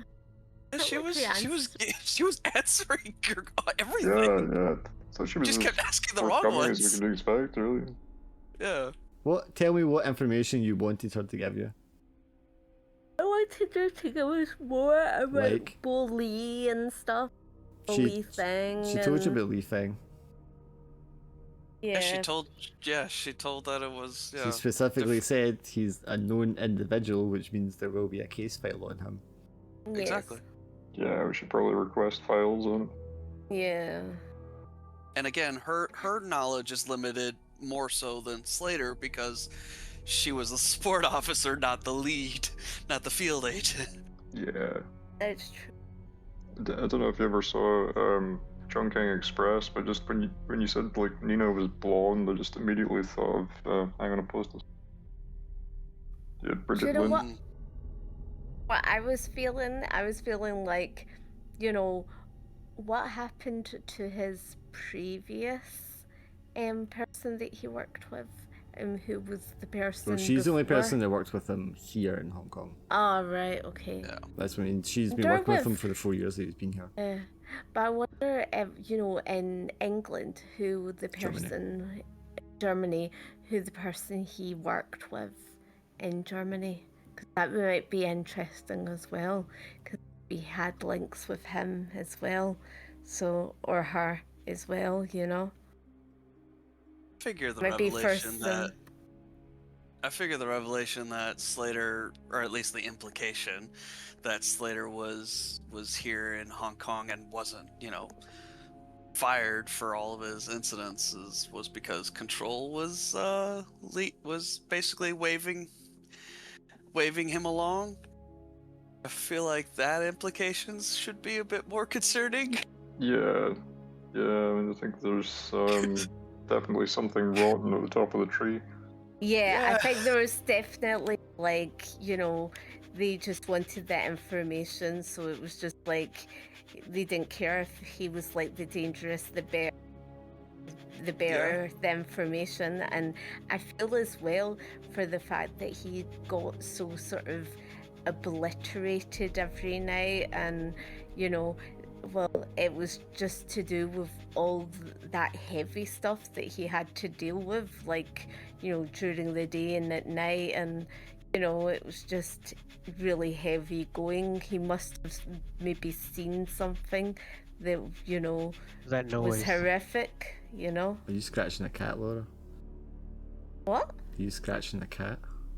Yes, Yeah, it'd be. We're kind of That's what we're it kind is. of hearing a faint screeching noise in the back. Yeah, it was Sippy.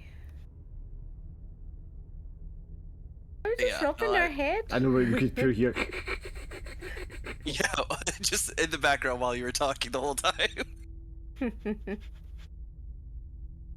But yeah, no, I feel like that implication is a bit concerning, at least for me. But you know, of course, Tom doesn't know that, so. No, because he won't tell you anything. But yeah, no, yeah, you fuckers. Which, to be fair, the fact that we split up, that we decided to go to Kolchak's office was probably the better idea, because I can almost guarantee that if CIA was present in that conversation, she wouldn't have volunteered that. Yeah. Little Yeah. tidbit I up. did kind of feel like she probably wouldn't want to talk to. I mean, she's got like Yeah. no reason to talk to the Americans, really. Yeah. I mean, she probably would have told you guys all the other stuff, but that one little tidbit about control, she probably would not have volunteered Yeah, if we were yeah. there. I At think- least not while we were present. I think as well. I think as well that anything that makes it look like British intelligence in general is not to be trusted, we would probably not be willing to share too readily with the Americans unless we absolutely had to. Yeah. Yeah, unless you're Yeah, like, also- unless you're super concerned about corruption or Yeah. something like that, you're probably not going to want to let them think that anything's wrong. Yeah. Which again is the right thing to do. Because It's everything's the big, fine. tall, spooky man. Yeah. That's all of it. I Yeah, feel that- like that- as well, the Jason seeing him twice, that's, that I think, Technically, he only saw them after you called us all there, and then we all Yeah. basically saw, or at least an But- impression of them. yeah, but at least for maybe next time if we see him again, because he's obviously going to be reoccurring. Unless he was just a fumigator. Unless. Unless. Conspiracy, I tells you. That would be hilarious if, like, all the time he was just, a guy doing his job. He was just fumigating places. Yeah. Hidden at the outside the window. He's just a tall guy. He's just Yeah. been wandering around. He just the went. tall guy. He just went to the races because Yeah, organizations go to the races. Just likes to flutter on the horses, Yeah. Yeah. That was his one day off, and then he Yeah, lost yeah. because the fucking American voted on the. And then he's like, "Why is everybody looking at me like I'm so suspicious?" I'm just a guy. I'm just a hard worker. I'm just trying to help my family business of, I've come from a long line of fumigators. Yeah. And tall men. Can't help it, it's genetics. I was bullying in school. No, but yeah, the moment where like they were asking for specifics, I was like, oh geez, we don't have any. Our description is literally tall, dark, and that's it. Yeah. Yeah. Tall, dark, and creepy. Oh, now still we're think- starting to sound a little deranged. And Yeah. It's like, I still think though it's a good thing that we got like Nina's place checked out and stuff. I just Totally. feel a bit yeah. sure. However, Yeah, we checked it out. however, whoever's checking it out might be the mole. Yes. Or in an even worse case scenario, the guy checks out the place, finds absolutely nothing suspicious, and then fucks off. And then we're just stuck looking like we're a bunch of crazies. Which is Or- already. Yeah. I feel like Tom probably like doesn't sleep in his own bed anymore. He's either passing out in a chair or like amidst his notes and papers or yeah. Or Nina turns into like a widow spider, and she's just like this big widow spider, and she's like, and she just like munches the guy that comes to visit. Yeah. Immediately suspicious of the lady that's helping you. I mean, It could happen. It could be. I figured today would be mostly used just like talking to NPCs about stuff because they had like 3 people or something Yeah. they wanted to talk to. So yeah. We Yeah. still have a long list of people we want to check out. yeah. So you've still got the Detective Bruce in Special Branch, the Doctor Yeah. Carruthers. What other avenues are you thinking? The bully guy. Oh yeah. Lee Yeah, Fang. we'll need to get the Lee Fang. file and Lee Fang. bully. Yeah. Yeah, Then- Lee Fang, get his case files. And then Kolchak, we need to like figure out whereabouts he is. Yeah, either we need a See, I mean, maybe I'm reading too much, and maybe I'll try to second guess this too much. But the thing with the tooth, like, if somebody bit down so hard on the desk as to leave a tooth behind, do you think it's it could be somebody trying to leave a marker that they were there, so that someone else would find out that that's where they were. It could be. Obviously, think I said Us. the tooth was like Or cracked. a ritual. I was thinking the ritual because of the the carvings. No. Do you know what? I was going to say stuff, but you're just going to figure it out. Sorry. Dark, are we gonna die? I mean, we're all Yes. going to die. It's just a matter of. No, when. are we gonna? Okay, Dark, are we gonna die in the game? Well, I mean, there's possibility. If we die in the game, do we die in real life? Damn. God, I hope. God, I hope. Maybe in the last season. Damn. Wait, in the last season? Oh shit! Turned out so good in the last season. Right. Yeah. That. Hopefully, do you think like we'll do a sort of eventually Mythos? We'll do like the 18th century or something. Gaslight Cthulhu. That's what that one's called. Yeah. Maybe. That'll I'll definitely be do something in awesome. that era at some point. But I want to Yeah. do these ones to 99 and then maybe take up like a Delta Green style one afterwards. Be cool. Or Yeah. maybe do a classic Call of Cthulhu campaign, like one of the written modules, and just like convert it or something. I don't know. That's a Yes. good bit of it. Yeah. Long time. I will say that was kind of my gateway drug into like one of the things that where I was like, I could probably play Call of Cthulhu, because I had watched like some people play a module of, I think it was like the Crystal Palace or something like that. I don't know if that, I think it's a module. Right. Not familiar with But, that one, but yeah. Yeah, There's a I cou- watched that and I thought it was funny, but I also was like, oh no, this is too spooky. There's a couple of big, long modules that are quite famous for in Call of Cthulhu. But I mean, like I've listened to them play through. I'm not sure how great they really are, to be honest. That's fair.